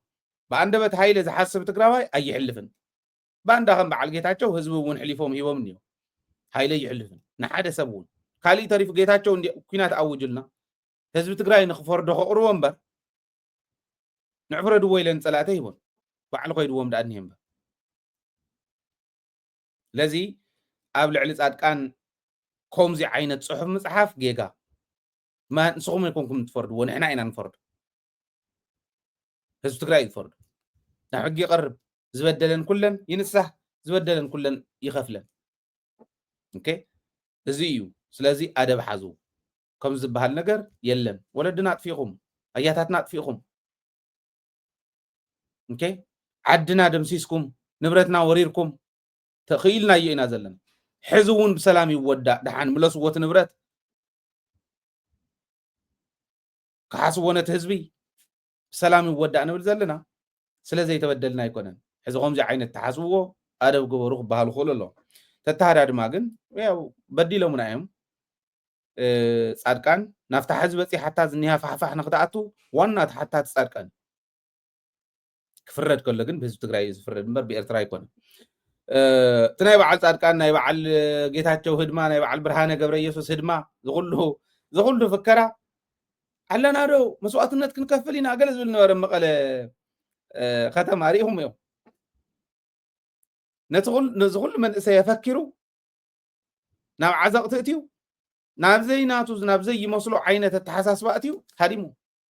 كيتاتشون هاديمو برهانون هاديمو خالتون هاديمو قبعال كندياون هاديمو تخل زتالل ومن سيجن بسقرم كنتات يهجرهم مخيرهم مالتي ولا ويكو هزب تقراي سراوي تقراي سلا زخون نمبر تزبدلوا ونات تحزه خيرين تزخولو تواغا زخفل تسرفي اما قال حد حلف تزولو ولا احنا اكو يبلعنان غنا جميرهم غنا مهدا مس جمرتيهم نحنا اكو يبلعنان تمزولعو هاديمو ملو غنزب سلا زنورم احنا قد موصيلنا عينا تتاليلنا قمزيلنا نيرنا نبري لهم يقرتا محتات جمرو كابت مال اقامشت دحر ساعات جميرو يقرتا محتات نسها من نسها يصنيحتو خالي حدا ግን ዝገርም ታሪክ ነግረኩም ህዝቢ ዓድግራት መቸም እቲ ህዝቢ ኣብ ማእከል ሓዊ ኮይኑ ተቃሊስዎም እንዲኹም ትፈልጥዎ ንሕልፎ ነርና ኢና ብጣዕሚ ዝገርም ህዝቢ እንዲ ገሊኦም ሓለፍቲ ናይ ዞባ ይኹን ናይ ወረዳ ኣብ ሓድሽ ዝህነፅ ዘሎ ህንፃ ኣንደርግራውንድ ዝሓደረ ኣለዎ ሰራዊት ትግራይ ከም ዝጀሚሩ ምስ ተባሃለ ዝኩሉ ፍከራ ኣብ ኣንደርግራውንድ ዝሓደረ ኣለዎ ኣብ ሓድሽ ዝስራሕ ህንፃ ገና ዘይተወድአ ኮበርታ መፂሎ ፍርናሽ መፂሎም እዚ ኩሉ ብቪኤት ዝኸድ ዝነበረ ከምዚ ኮይኑ ንገሊኦም ሒዞሞም ክሃድሙ ንገሊኦም ግን ሓደ ኮማንደር ሙሉ ብርሃን ዝበሃል ሙሉ ብርሃን ካሕሳይ ዝበሃል ናይ ዞባ ምብራቅ ፖሊስ ኣዛዝ ዝነበረ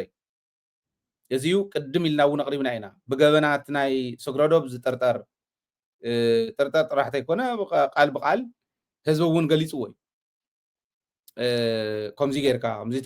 ትገብር ኣብ ስግረዶ ዘለካ ገንዘብ ሰብና ሸጥካ ትበልዕና ወላ ገምጊም ወይ ኣነ ይኮንኩን ኢለ እዚዩ ክሃድም እዚ ኩሉ መንእሰይ እንዳወደበ ዕግርግር ዝፈጥር ዝነበረ ሰብ ጠቕላላ እንዲሃዲሙ ንሱ እውን ክሃድም ኣብ ሓንቲ እርሳስ ዝዓይነታ ፒክኣፕ ዳብል ጋቤና ፒክኣፕ ተሰቂሉ በዓሎቅ ኣቢሉ ናብ ኣዘባ ካብኡ ናብ ነበለት መንገድታት እናቆረፀ መኪና እውን ብዘይተኣተወ መንገድታት እናቆረፀ ንነበለት ኣብ ነበለት ድራር ተደሪሩ ክንደይ ናይ ዝኣክል ትኽትትል ናይቲ ህዝቢ ረኣኹሞ ጥንኩር ምዃኑ ንሕና እቲ መደብ እውን መደብ ካባኹም ናባኹም እንድዩ እታ ሚድያ እውን ናይ ህዝቢ ሚድያ እንድያ እቲ መረዳእታ እውን ናይ ህዝቢ እዚ ነበለት ሓዲሩ ኣብ ነበለት በሊዑ ድራሩ ካብ ነበለት ናብ ሓውዜን ካብ ሓውዜን ንተንቤን ቦጌሩ ንመቐለ ከኣቱ ማለት ሓለፈ ኣብዚኣ በፅሐ በዚ ኸደ እንዳለ ህዝቢ ነቲ ዝምልከቶ እንዳነገረ እናተኸታተልዎ እዮም ነይሮም ስካዓት ማል ምሸት ሒዞም ወደ ሓዲሮም ይሓዝዎን ክንፈልጥ ኢና እንታይ ይህድሞ ናይ ሓቂ ብቕንዕና ንህዝቢ ዘገልግሉ እንተነይሮም እንታይ ይህድሞ ህዝቢ ዘገልግል ይሃድም ህዝቢ ዘገልግል ይሃድም ኣብ ልዕሊ ህዝቢ ግፍዒ ዝፈፀመ ኣብ ልዕሊ ህዝቢ ገበናት ዝፈፀሙ ግን ካሃድሙን ኣይግድን ለዚ ናብዚ ዘብፅሓና እንታይ እዩ ኣብዚ ሕዚ በፂሕና ዝኒሄና ዘብፅሓና እንታይ እዩ ኢልና ክንርኢ ይግባእ ንባዕሎም ቶም ባንዳታት እውን ባንዳታት ንኽንኮን ዝገበረና እንታይ እዩ ኢሎም ክርእዩ ይግባእ ሕና እውን ክንመሃረሉ ክንክእል ኣለና ወፃእን ውሽጥን ዘሎ ህዝቢ ክመሃረሉ ክእል ኣሎ ዳሕራይ ባንዳ ከይነፍሪ ተቃላሳይ ክኾን መስዋዕትነት እንዳኸፈለ ዋላ ንህዝቡ እስካዕታ ናይ መወዳእታ ጫፍ ተቃሊሱ ከድሕን ዝኽእል ናነገርኩኹም ነይረ ናይ በዓል ማኦ ናይ በዓል ስታሊን ኣባህላ ቀጣን መንገዲ ተኸቲሉ ንዓኣ እናስፍሐ ተጠቂሙ ህዝቡ ናብ ሓራ ቦታ ዘውፅእ ህዝቡ ዘድሕን ትጅግና መርሕ ማለት ንሱ እዩ እቲ ኸዳዕ ግን ቀጣን መንገዲ ተኸቲሉ ህዝቡ ራሕሪሑ ህዝቡ ህጊሩ ይጠፍእ ህዝቡ ኸዲዑ ይጠፍእ ዝብል ንበዓል ስየ ዝተጠቐሙ ኩሉ ነይሩ በዓል ስየ ነይሮም እዮም በዓል ጀቤ ነይሮም እዮም እቲ ኩናት ክጅመር ከሎ ኣብ ዓዲ እዮም ነይሮም ንሶም ሃዲሞም ክወፁ ከለው በዓል ገብረ ዓዴት በዓል ተወልደ ዕንበብ በዓል ፍስሃ ማንጅስ ካብ ወፃእ ኣትዮም ናብ ዓዲ ናብቲ ሓዋ ኣትዮም ሃዘላትና ፍልጠት ቀጣን መንገዲ ተኸቲልና ህዝብና ክነድሕነላ ንኽእል ኢና ኢሎም ኣትዮም ሕጂ እውን ትርእይዎ ኣሎ ባንዳ ይሃድም ቀጣን መንገዲ እናተኸተለ ቀዲሙ ዘውፆ ገንዘብ እናተጠቐመ ይሃድም እቲ መከረኛ ሰራዊት መከራ ተቐባሊ ህዝቡ ንኸድሕን ኩሉ ነገር ዝገብር ሰራዊትና ከዓ መከሩ ይበልዕ ሌባ ክሕዝ ሓደ ሰራቂ ሓደ ሰራቅ እንዳሳደደ ህዝቡ ዘድሕን ኣብዚ ኢና ዘለና ንምንታይ ከምኡ ኮይኑ ስለ ዘይተደማመፅና እዩ ኣይተደማመፅናን ሕና መረዳእታ እናውፀና ኣነ ሰነድ ሓደ ብጣዕሚ ዝፈትዎ ናይ ሜዲካል ዶክተር እዩ ብጣዕሚ ዝፈትዎ ኣሜሪካ ዝነብር ሜዲካል ዶክተር ዝኾነ ግዜ ተቐይመካ ኢልኒ ብጣዕሚ ደጋፊ ናይ ደደቢት ነይሩ እታ ትከኣለ እውን ዝድግፈና ዝነበረ ኣባልና እዩ ነይሩ ድሓር ሰምዓኒ እውን ይህሉ ኣብ ሚኒሶታ ዝነብር ሜዲካል ዶክተር እዩ ኣብ ኣሜሪካ ሚኒሶታ ዝነብር ተቐይመካ ኢልኒ ንምንታይ በቃ ህዝቡ እውን ይቐየመካ ኣሎ ረኣኻ ትረኣይ ረኣዮቱ ዝነበረካ ሰብስክራይበር ገለ ይብል ወይ ሓዲሽ ስለ ዝኾነ 11 ቻናል ኣጥፊኦምልና እምበር 227,000 ዝበፅሓናሉ ቻናል ነይሩና ኦኬ ከምኡ ይብል ከምዚ እኮ ስለ ዝኾነ ይብሎ ኖ ኣይ ብስሩ እውን ጌታቸው ረዳስ ዘይፈረመስ ፈሪሙ መፅኡ ወልቃይትን ካሊእን ህጊሩ መፅኡ ኢልካኒ ኢልካ ተዛሪብካ ኢሉ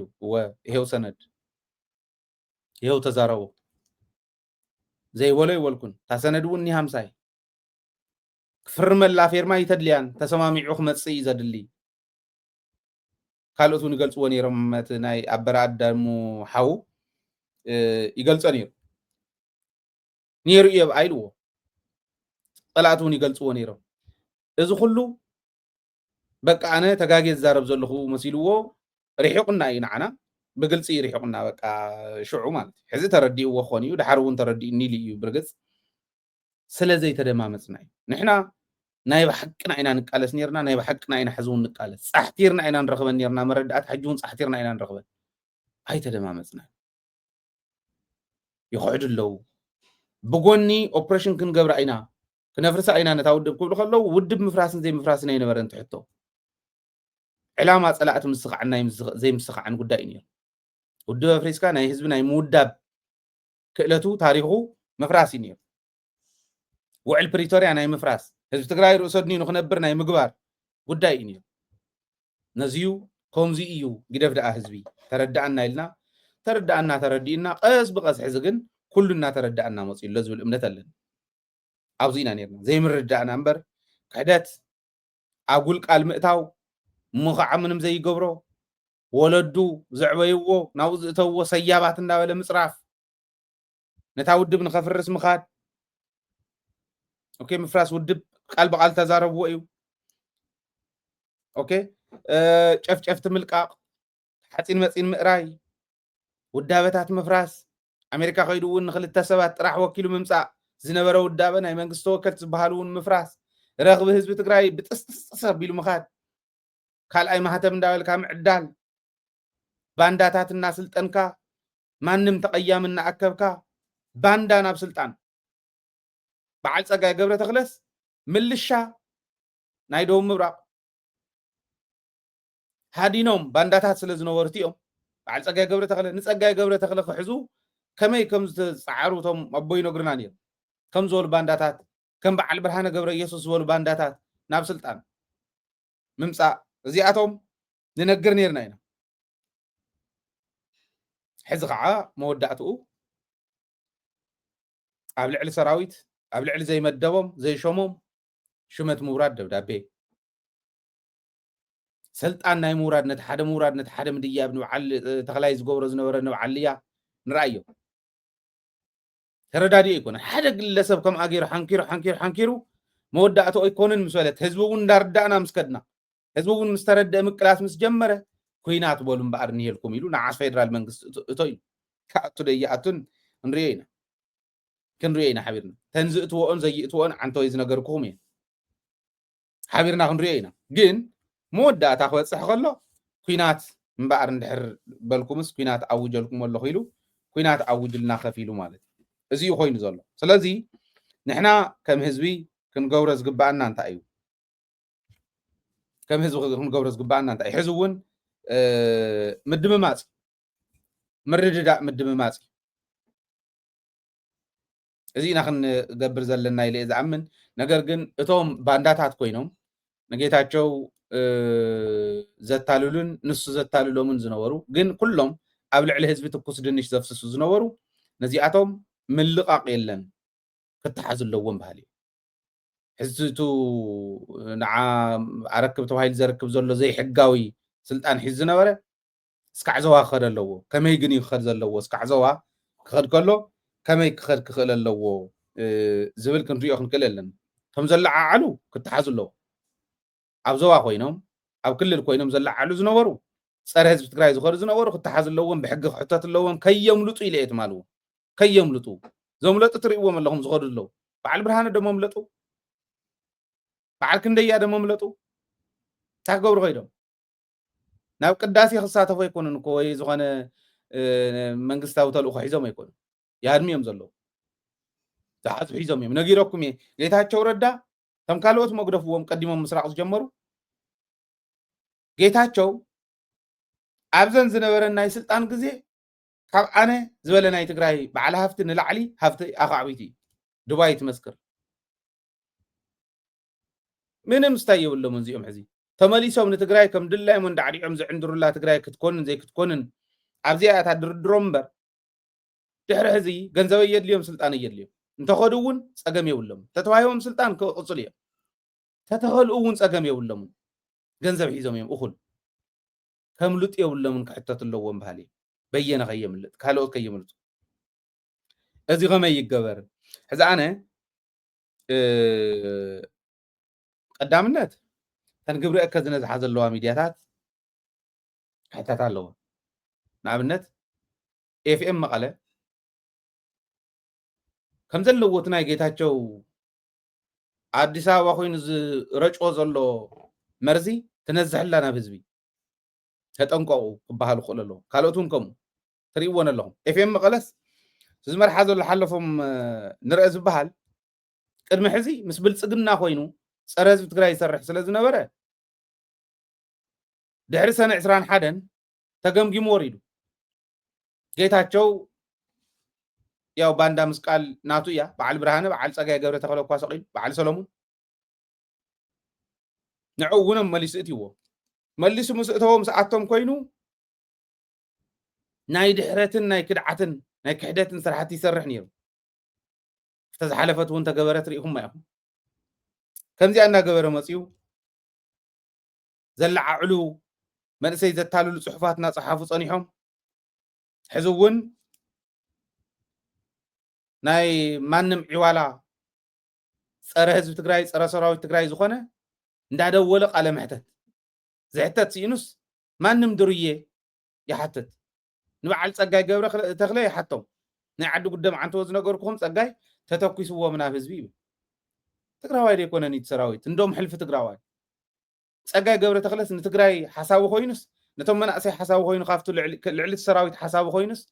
ከምኡ ኢሉ ክዛረብ ከሎ ኤፍኤም መቐለ ዝሕተት ሲኢኑ ድዩ ነቶም ሰራዊት ደይሓቶም እንታይ ትገብሩ ኣለኹም ኢለ ይሓቶም እዚዩ ዓገብ ክበሃል ክኽእል ኣሎ ካልኦት እውን ከምኡ እየን ከምኣ ዝገብራ ዘሎ ኣብኣ ዘለዉ ሰባት ክፍለጥ ኣለዎም እቲ ምስኪን ጋዜጠኛ ኣይኮነን ዝብል ዘሎ ጋዜጠኛ ተባሃሎ ዝተኣዘዘ እንደውም ናይ መረዳእታ ፍልፍል ይኸውን ዝኽእል ኩለንተን ፀረ ህዝቢ ትግራይ ኮይነን ፀንሓ ሚድያታት ግን ክሕተት ኣለወን ክትሓዛ እውን ኣለዎ ሕዚ ኣነ ለባም እንተኮይኑ ወዲ ወረደ እተን ሚድያታት እዚአን ናብ ኢድ ህዝቢ ክስሕበን ኣለዎ ካብ ክድዓት ተመለሳ ኢሉ ኣብኣ ኮይኖም ክድዓት ዝመርሑ ዝነበሩ ብሕጊ ክሕተቱ እተን ሚድያታት ከዓ ናብ ህዝቢ ከኣትዋ ናብ ኢድ ህዝቢ ከኣትዋ ህዝባዊ ዝኾነ ስራሕ ጥራሕ ክሰርሓ ክግበር ክኽእል ኣሎ ሕጂ እያ ግዜያ እዚኣ ክትግበር ኣለዋ ቀዳመይቲ ሕዚ እንታይ ንግበር ኣብ ዝብል እየ ዘሎ እዚኣ ክትግበር ኣለዋ ካልኣይ እተን ዘውፀን ሰራዊት ዘውፀን መግለፂ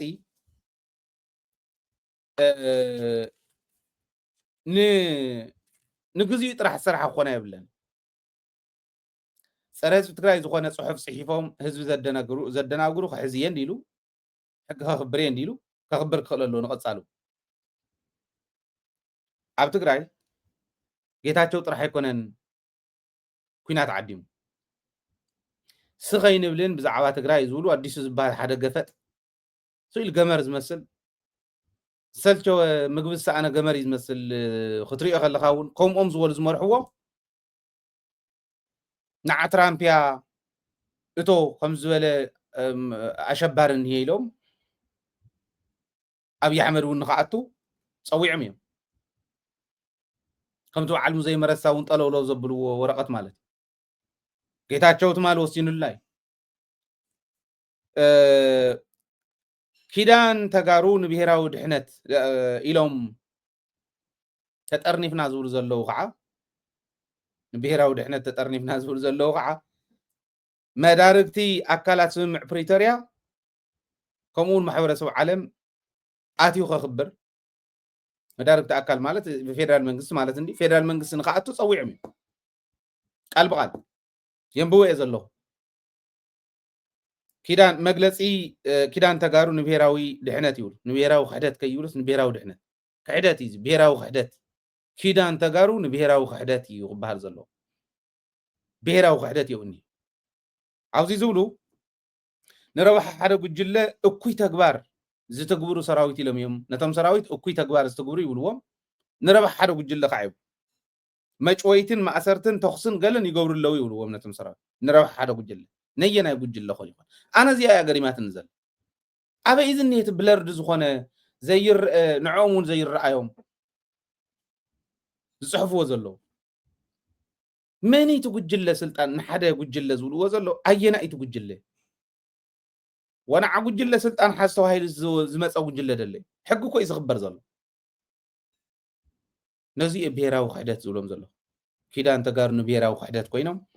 መኻሕድቶም ስለ ዝጠለምዎም ዜርያ ኣቦ ዮሴፍ ሃይለ ስላሴ ቀዳማይ ኣጋሊፅዎም እዩ ቅርሺ ተኸፊልዎም ብኮንትራት ዝኣተው ኣለዉ ንሃና ኢሉ ናይ ተቃወምቲ ውድባት ቅርሺ ተኸፊልዎም ብኮንትራት እዚአን ክተፍርሱ ክንዲ ዝኹን ከፍለኩም ተባሂሎም ናፍቱ ካውንስል ተባሂሉ ጻድቃን ዘቋቆሞ መፃወድያ ናብኡ ዝኣተው ኣለዉ ኢሉ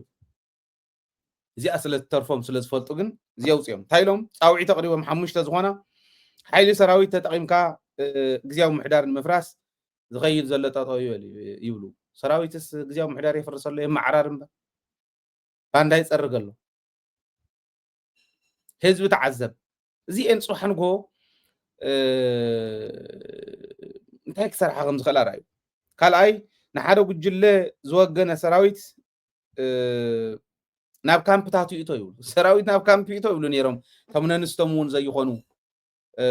ኣብ ኣንስቶም ዝጭክኑ ጉዳት ኣብ ዝሓለፈ ከምኡ ይብሉ ነይሮም ሰምዕዎም ዝነበርኩም ማንም ሽፍታ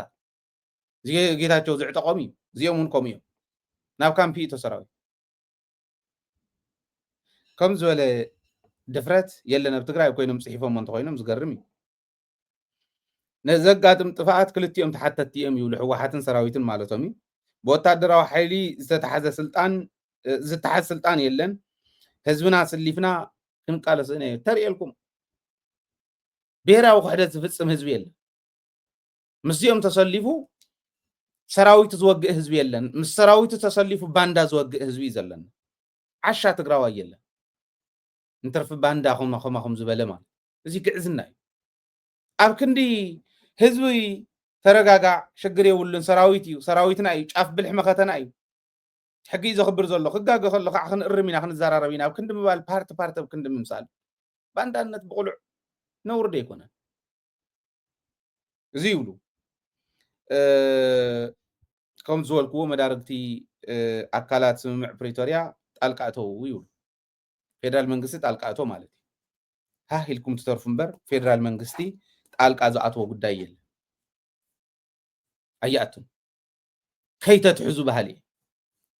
تاخن قبرن لنا زولو زلهو واحد من مجلس اوصيلت ناي واحد مجلس خنرينا كغبر زلون حزي كم تنزولكو انت ميدياتات ناب ايد حزب يتوا بهصوص يتوا ميديا سرحو عبي ددويتكو تمال مسريتنا والتا حزب تግራይ عند حزب تግራይ ኮይና ከተገልግል ዝخالتلو حزباويت ميديا ስለዝኾነት ኣብ ኢድ حزب ዘላ በተሓሳስባ ደረጃ حزباوያን ዝኾኑ ሰባት ስለዝመርሕወይ ስለዚህ ናብ ህዝበን ኢተዋ ሚድያታት ባህሊ ሓደ ቀዳማይ እዚ ሰኔን ክትሓዛዝ ኣለዎ ቁፅሪ 2 ሕወሓት ኮነት ማለት ካብ ወረዳ እንተሓት ዘሎ ምክሪ ቤት ብምልኡ ናይ ወረዳ ቤት ምክሪ ይኹን ናይ ጣብያ ቤት ምክሪ ይኹን ናይ ሕወሓት እንዲ ዝተመረፀ ቅድሚ ሕዚ እንዲ ቤት ምክሪ ኣብያተ ምክሪ ናይ ትግራይ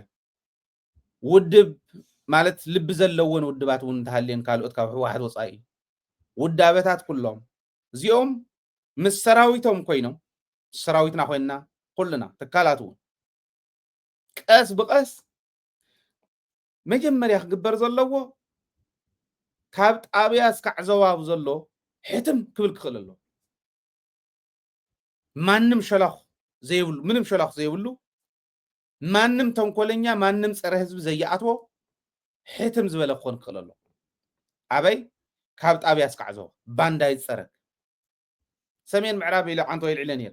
ሰሜን ምዕራብን ማእኸላይ ድሓን ፀሪኡ እዮም ዝብሉ መዓት ባንዳ እኒሄው እዚኦም ክስተኻኸሉ ክኽእሉ ኣለዎም ስለዚ ካብ ጣብያ እስካዕ ዘዋ ሕትም ትበል ቀስ ብቀስ ብደንቢ ክፀርግ ክኽእል ኣለዎ ማንም ባንዳ ዘያኣትዎ ክኾን ክኽእል ኮምፕሮማይዝ ምግባር ኣየድልን ሕዚ እዚኣ እያ ካልኣይ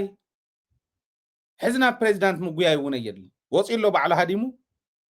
ክሒዱ ኣሎ ኩናት ኣውጅ ኣሎ ርግፀኛ እየ ደፊሩ ናብ ህዝቢ ትግራይ ከም ዘይምለስ ኣይምለሳን ናብ ስልጣን ትግራይ ከም መሓደር ኢሉ ኣይምለስን ሕዚ ኩናት ኣውጅ እንዲ ርግፀኛ እየ ኣይምለስን ሕልና እንተሃሊዎ ሰው ኢሉ ማለት ዕብዳን ሒዝዎ እንተዘይኮይኑ ክምለስ ኣይኽእልን ህዝቢ እውን ክእትዎ ይኽእል ሰራዊት እውን ክእትዎ ይኽእልን ተብ ስልጣን ዝንሄ ናይቲ ግዝያዊ ምሕዳር መሓውር እውን ክእትዎ የብሉን ኣይኣቱን ስለዚ ናብ ፕሬዚዳንት ምጉያይ የድልን እቲ ቫይስ ፕሬዚዳንት ብኣግባቡ ይምራሕ ክመርሕ ኣለዎ ኣይመርሕ እንተኢሉ ሰራዊት እዩ ሕጊ ዘኽብር ዘሎ ፀዊዑ ምብራር እዩ ካሊእ ተኣምር የብሉ ኣብ ፕሬዚዳንት ተረዳዲእካ ምስ ኣብዪ ስለትግበር ሕወሓት እውን መግለፂ ኣውፅያ ኣላ ፅቡቅ እዩ መግለፂ ናይ ሕወሓት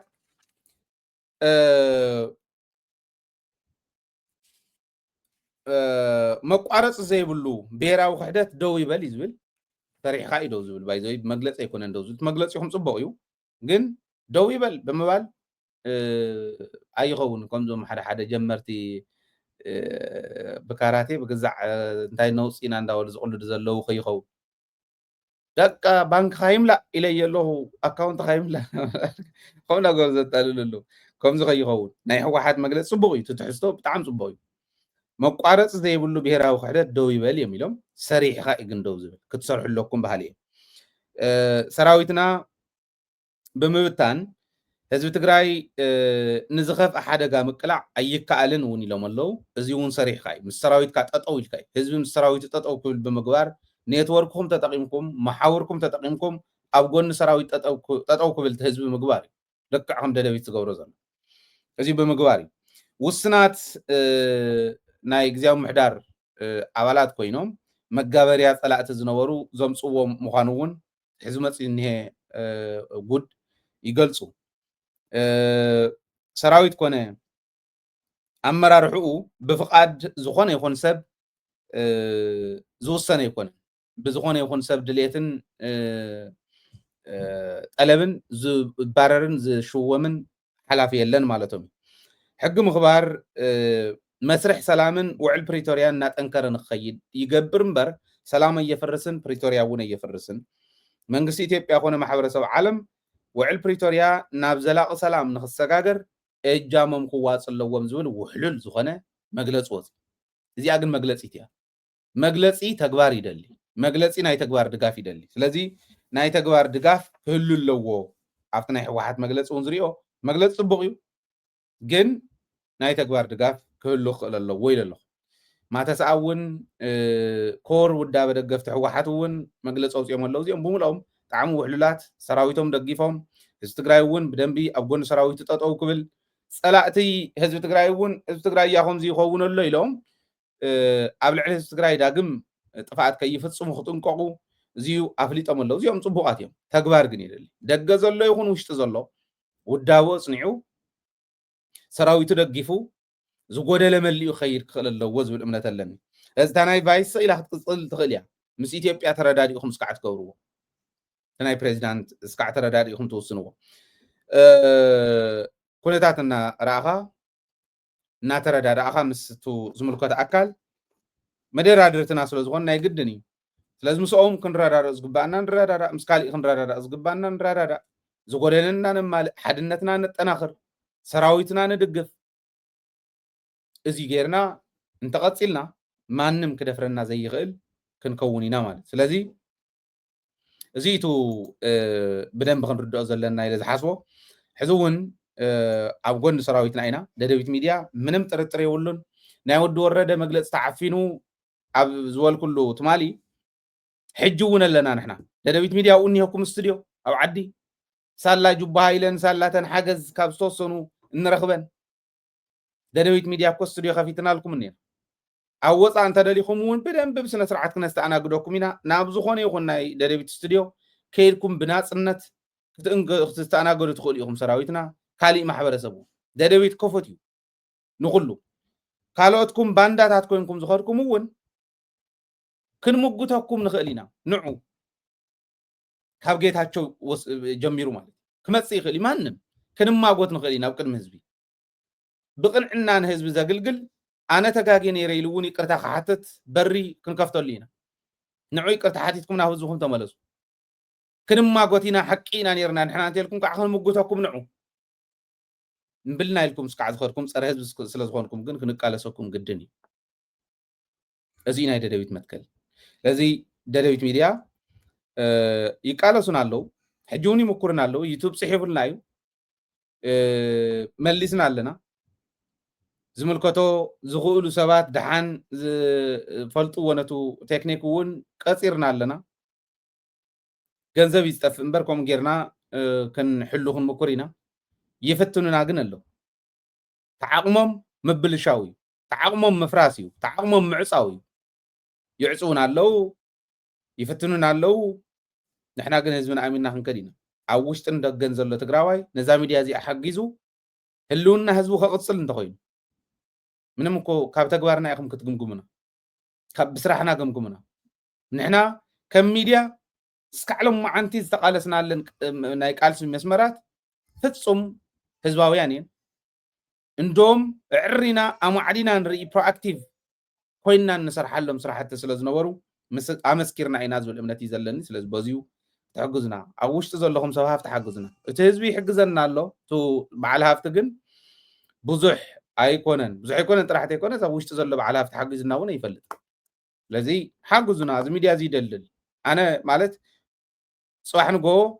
عطينا كم لنا خبال كله تدق زلون كالي خفيتنا تليلنا خنا كل من إنتان كحجز قلنا أبال كنو أبتحت له $10 بورحيات عن دليا ناي يوتيوب يقول ناي كالي بلاتفورم تاعتنا معصاو نحنا خدهنا خم زي خيل نحنا تارجت ساتلايت مخانو نحنا تارجت حزبنا مرداء مخانو كتفلت لنا بزي قات أم خد حساس وفاتو أو عد زلهم بزيا بتقول لنا جزء نريكم بذا أكاونت زيا تحجزنا تخليهم عب وصع زلهم ذا أكاونت زيا تقوم تخليهم كابزين وصع تحجز تدليه وتحتي قفن من لكم بايبال لكم من أبالنا تفرمون الله بذا تحجزنا تخليهم مالتي زيلا سلام ساكم سلام عوتن كعمس جنا هزبنا أخوان تمني تأيو قراية عوات أنا مسعى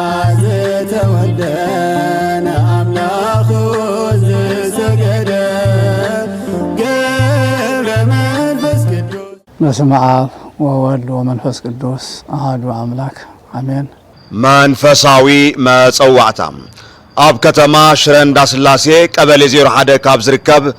መጋቢት 5 ክብረ በዓሉ ዝኽበር ጥንታውን ታሪኻውን ገዳም መካነ ሕይወት አቡነ ገብረ መንፈስ ቅዱስ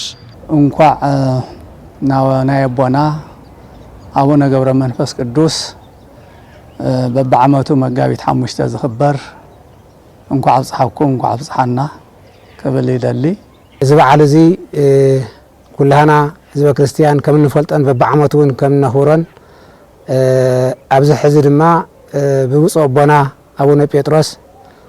አባል ቅዱስ ሲኖዶስ ኦርቶዶክስ ተዋሕዶ ቤተክርስቲያን ትግራይ ሊቀ ጳጳስ ዞባ ሰሜን ምዕራብ ሽረ እንዳስላሴ ሀገረ ስብከት እንዳተመርሐ ብዙሓን ምእመናን ብዙሓን ሊቃውንተ ቤተክርስቲያን ኣብ ተረኽብሉ ብዓብዪ ድምቀት ንክኽበር ናይቲ ደብሪ ሰበካ ጉባኤ ምድላዋቱ ወዲኡ ተረኸቡ ለይሉ ፃውዒቱ የተሓላልፍ ኣሎ። እዚ ገዳም ኣብዚ ሕዚ እዋን ብሰፊሕ መንፈሳዊ ግልጋሎትን ብልምዓትን ዝስጉም ዘሎ ዓብዪ ገዳም እንትኾን ኣብቲ ምልኩዕ ገዛኻ ልምዓት ይኹን ከም እተባህለ እዚ ገዳም ብዘላቕነት ንምልማዕ ናይዚ ገዳም ሰበካ ጉባኤ ናይ ኣፀዳነ ህፃናት ትምህርቲ ቤት መንፈሳውን ዘመናውን ዘጠቃለለ ክንሰርሕ ኢና። ካልኦት ናይ ልምዓት ኩነታት እውን ክነካይድ ስለ ዝኾና ፃውዒትና ተቐቢልኩም ኣብዚ በዓልና ታብኡ ንቅድሚት ኣድላይ ዝኾነ ናይ ኣስተዋፅኦን ናይ ገንዘብ ሓገዝ ክትገብሩልና በዞም ጻዲቅ ንላቦ ኣብ ርሑቕ ዘለኹም በቲ ንቅድሚት ንዝርግሖ ናይ ንግዲ ባንክ ኣካውንቲ ነቲ ደብሪ ክትሕግዙ ፃውዒትና ነተሓላለፍ ኣብ ቀረባ ዘለኹም ድማ ኣብዚ ብፁዕ ኣቦና ኣብ ዝመርሕዎ ፕሮግራም መፂኹም ኣብዚ በረከት ንክትሳተፉ ናይቶም ጻድቕ ቃል ኪዳኖምን በረከቶምን ክትቅበሉ መጋቢት 5 መፂኹም ንኽተኽብሩ ፃውዒተይ ብኽብሪ የቐርብ። መንፈስ ቅዱስ በዓል በሉ ዓቕሊ በቲ ቃል ኪዳንካ ንደቅኻ ጸሊ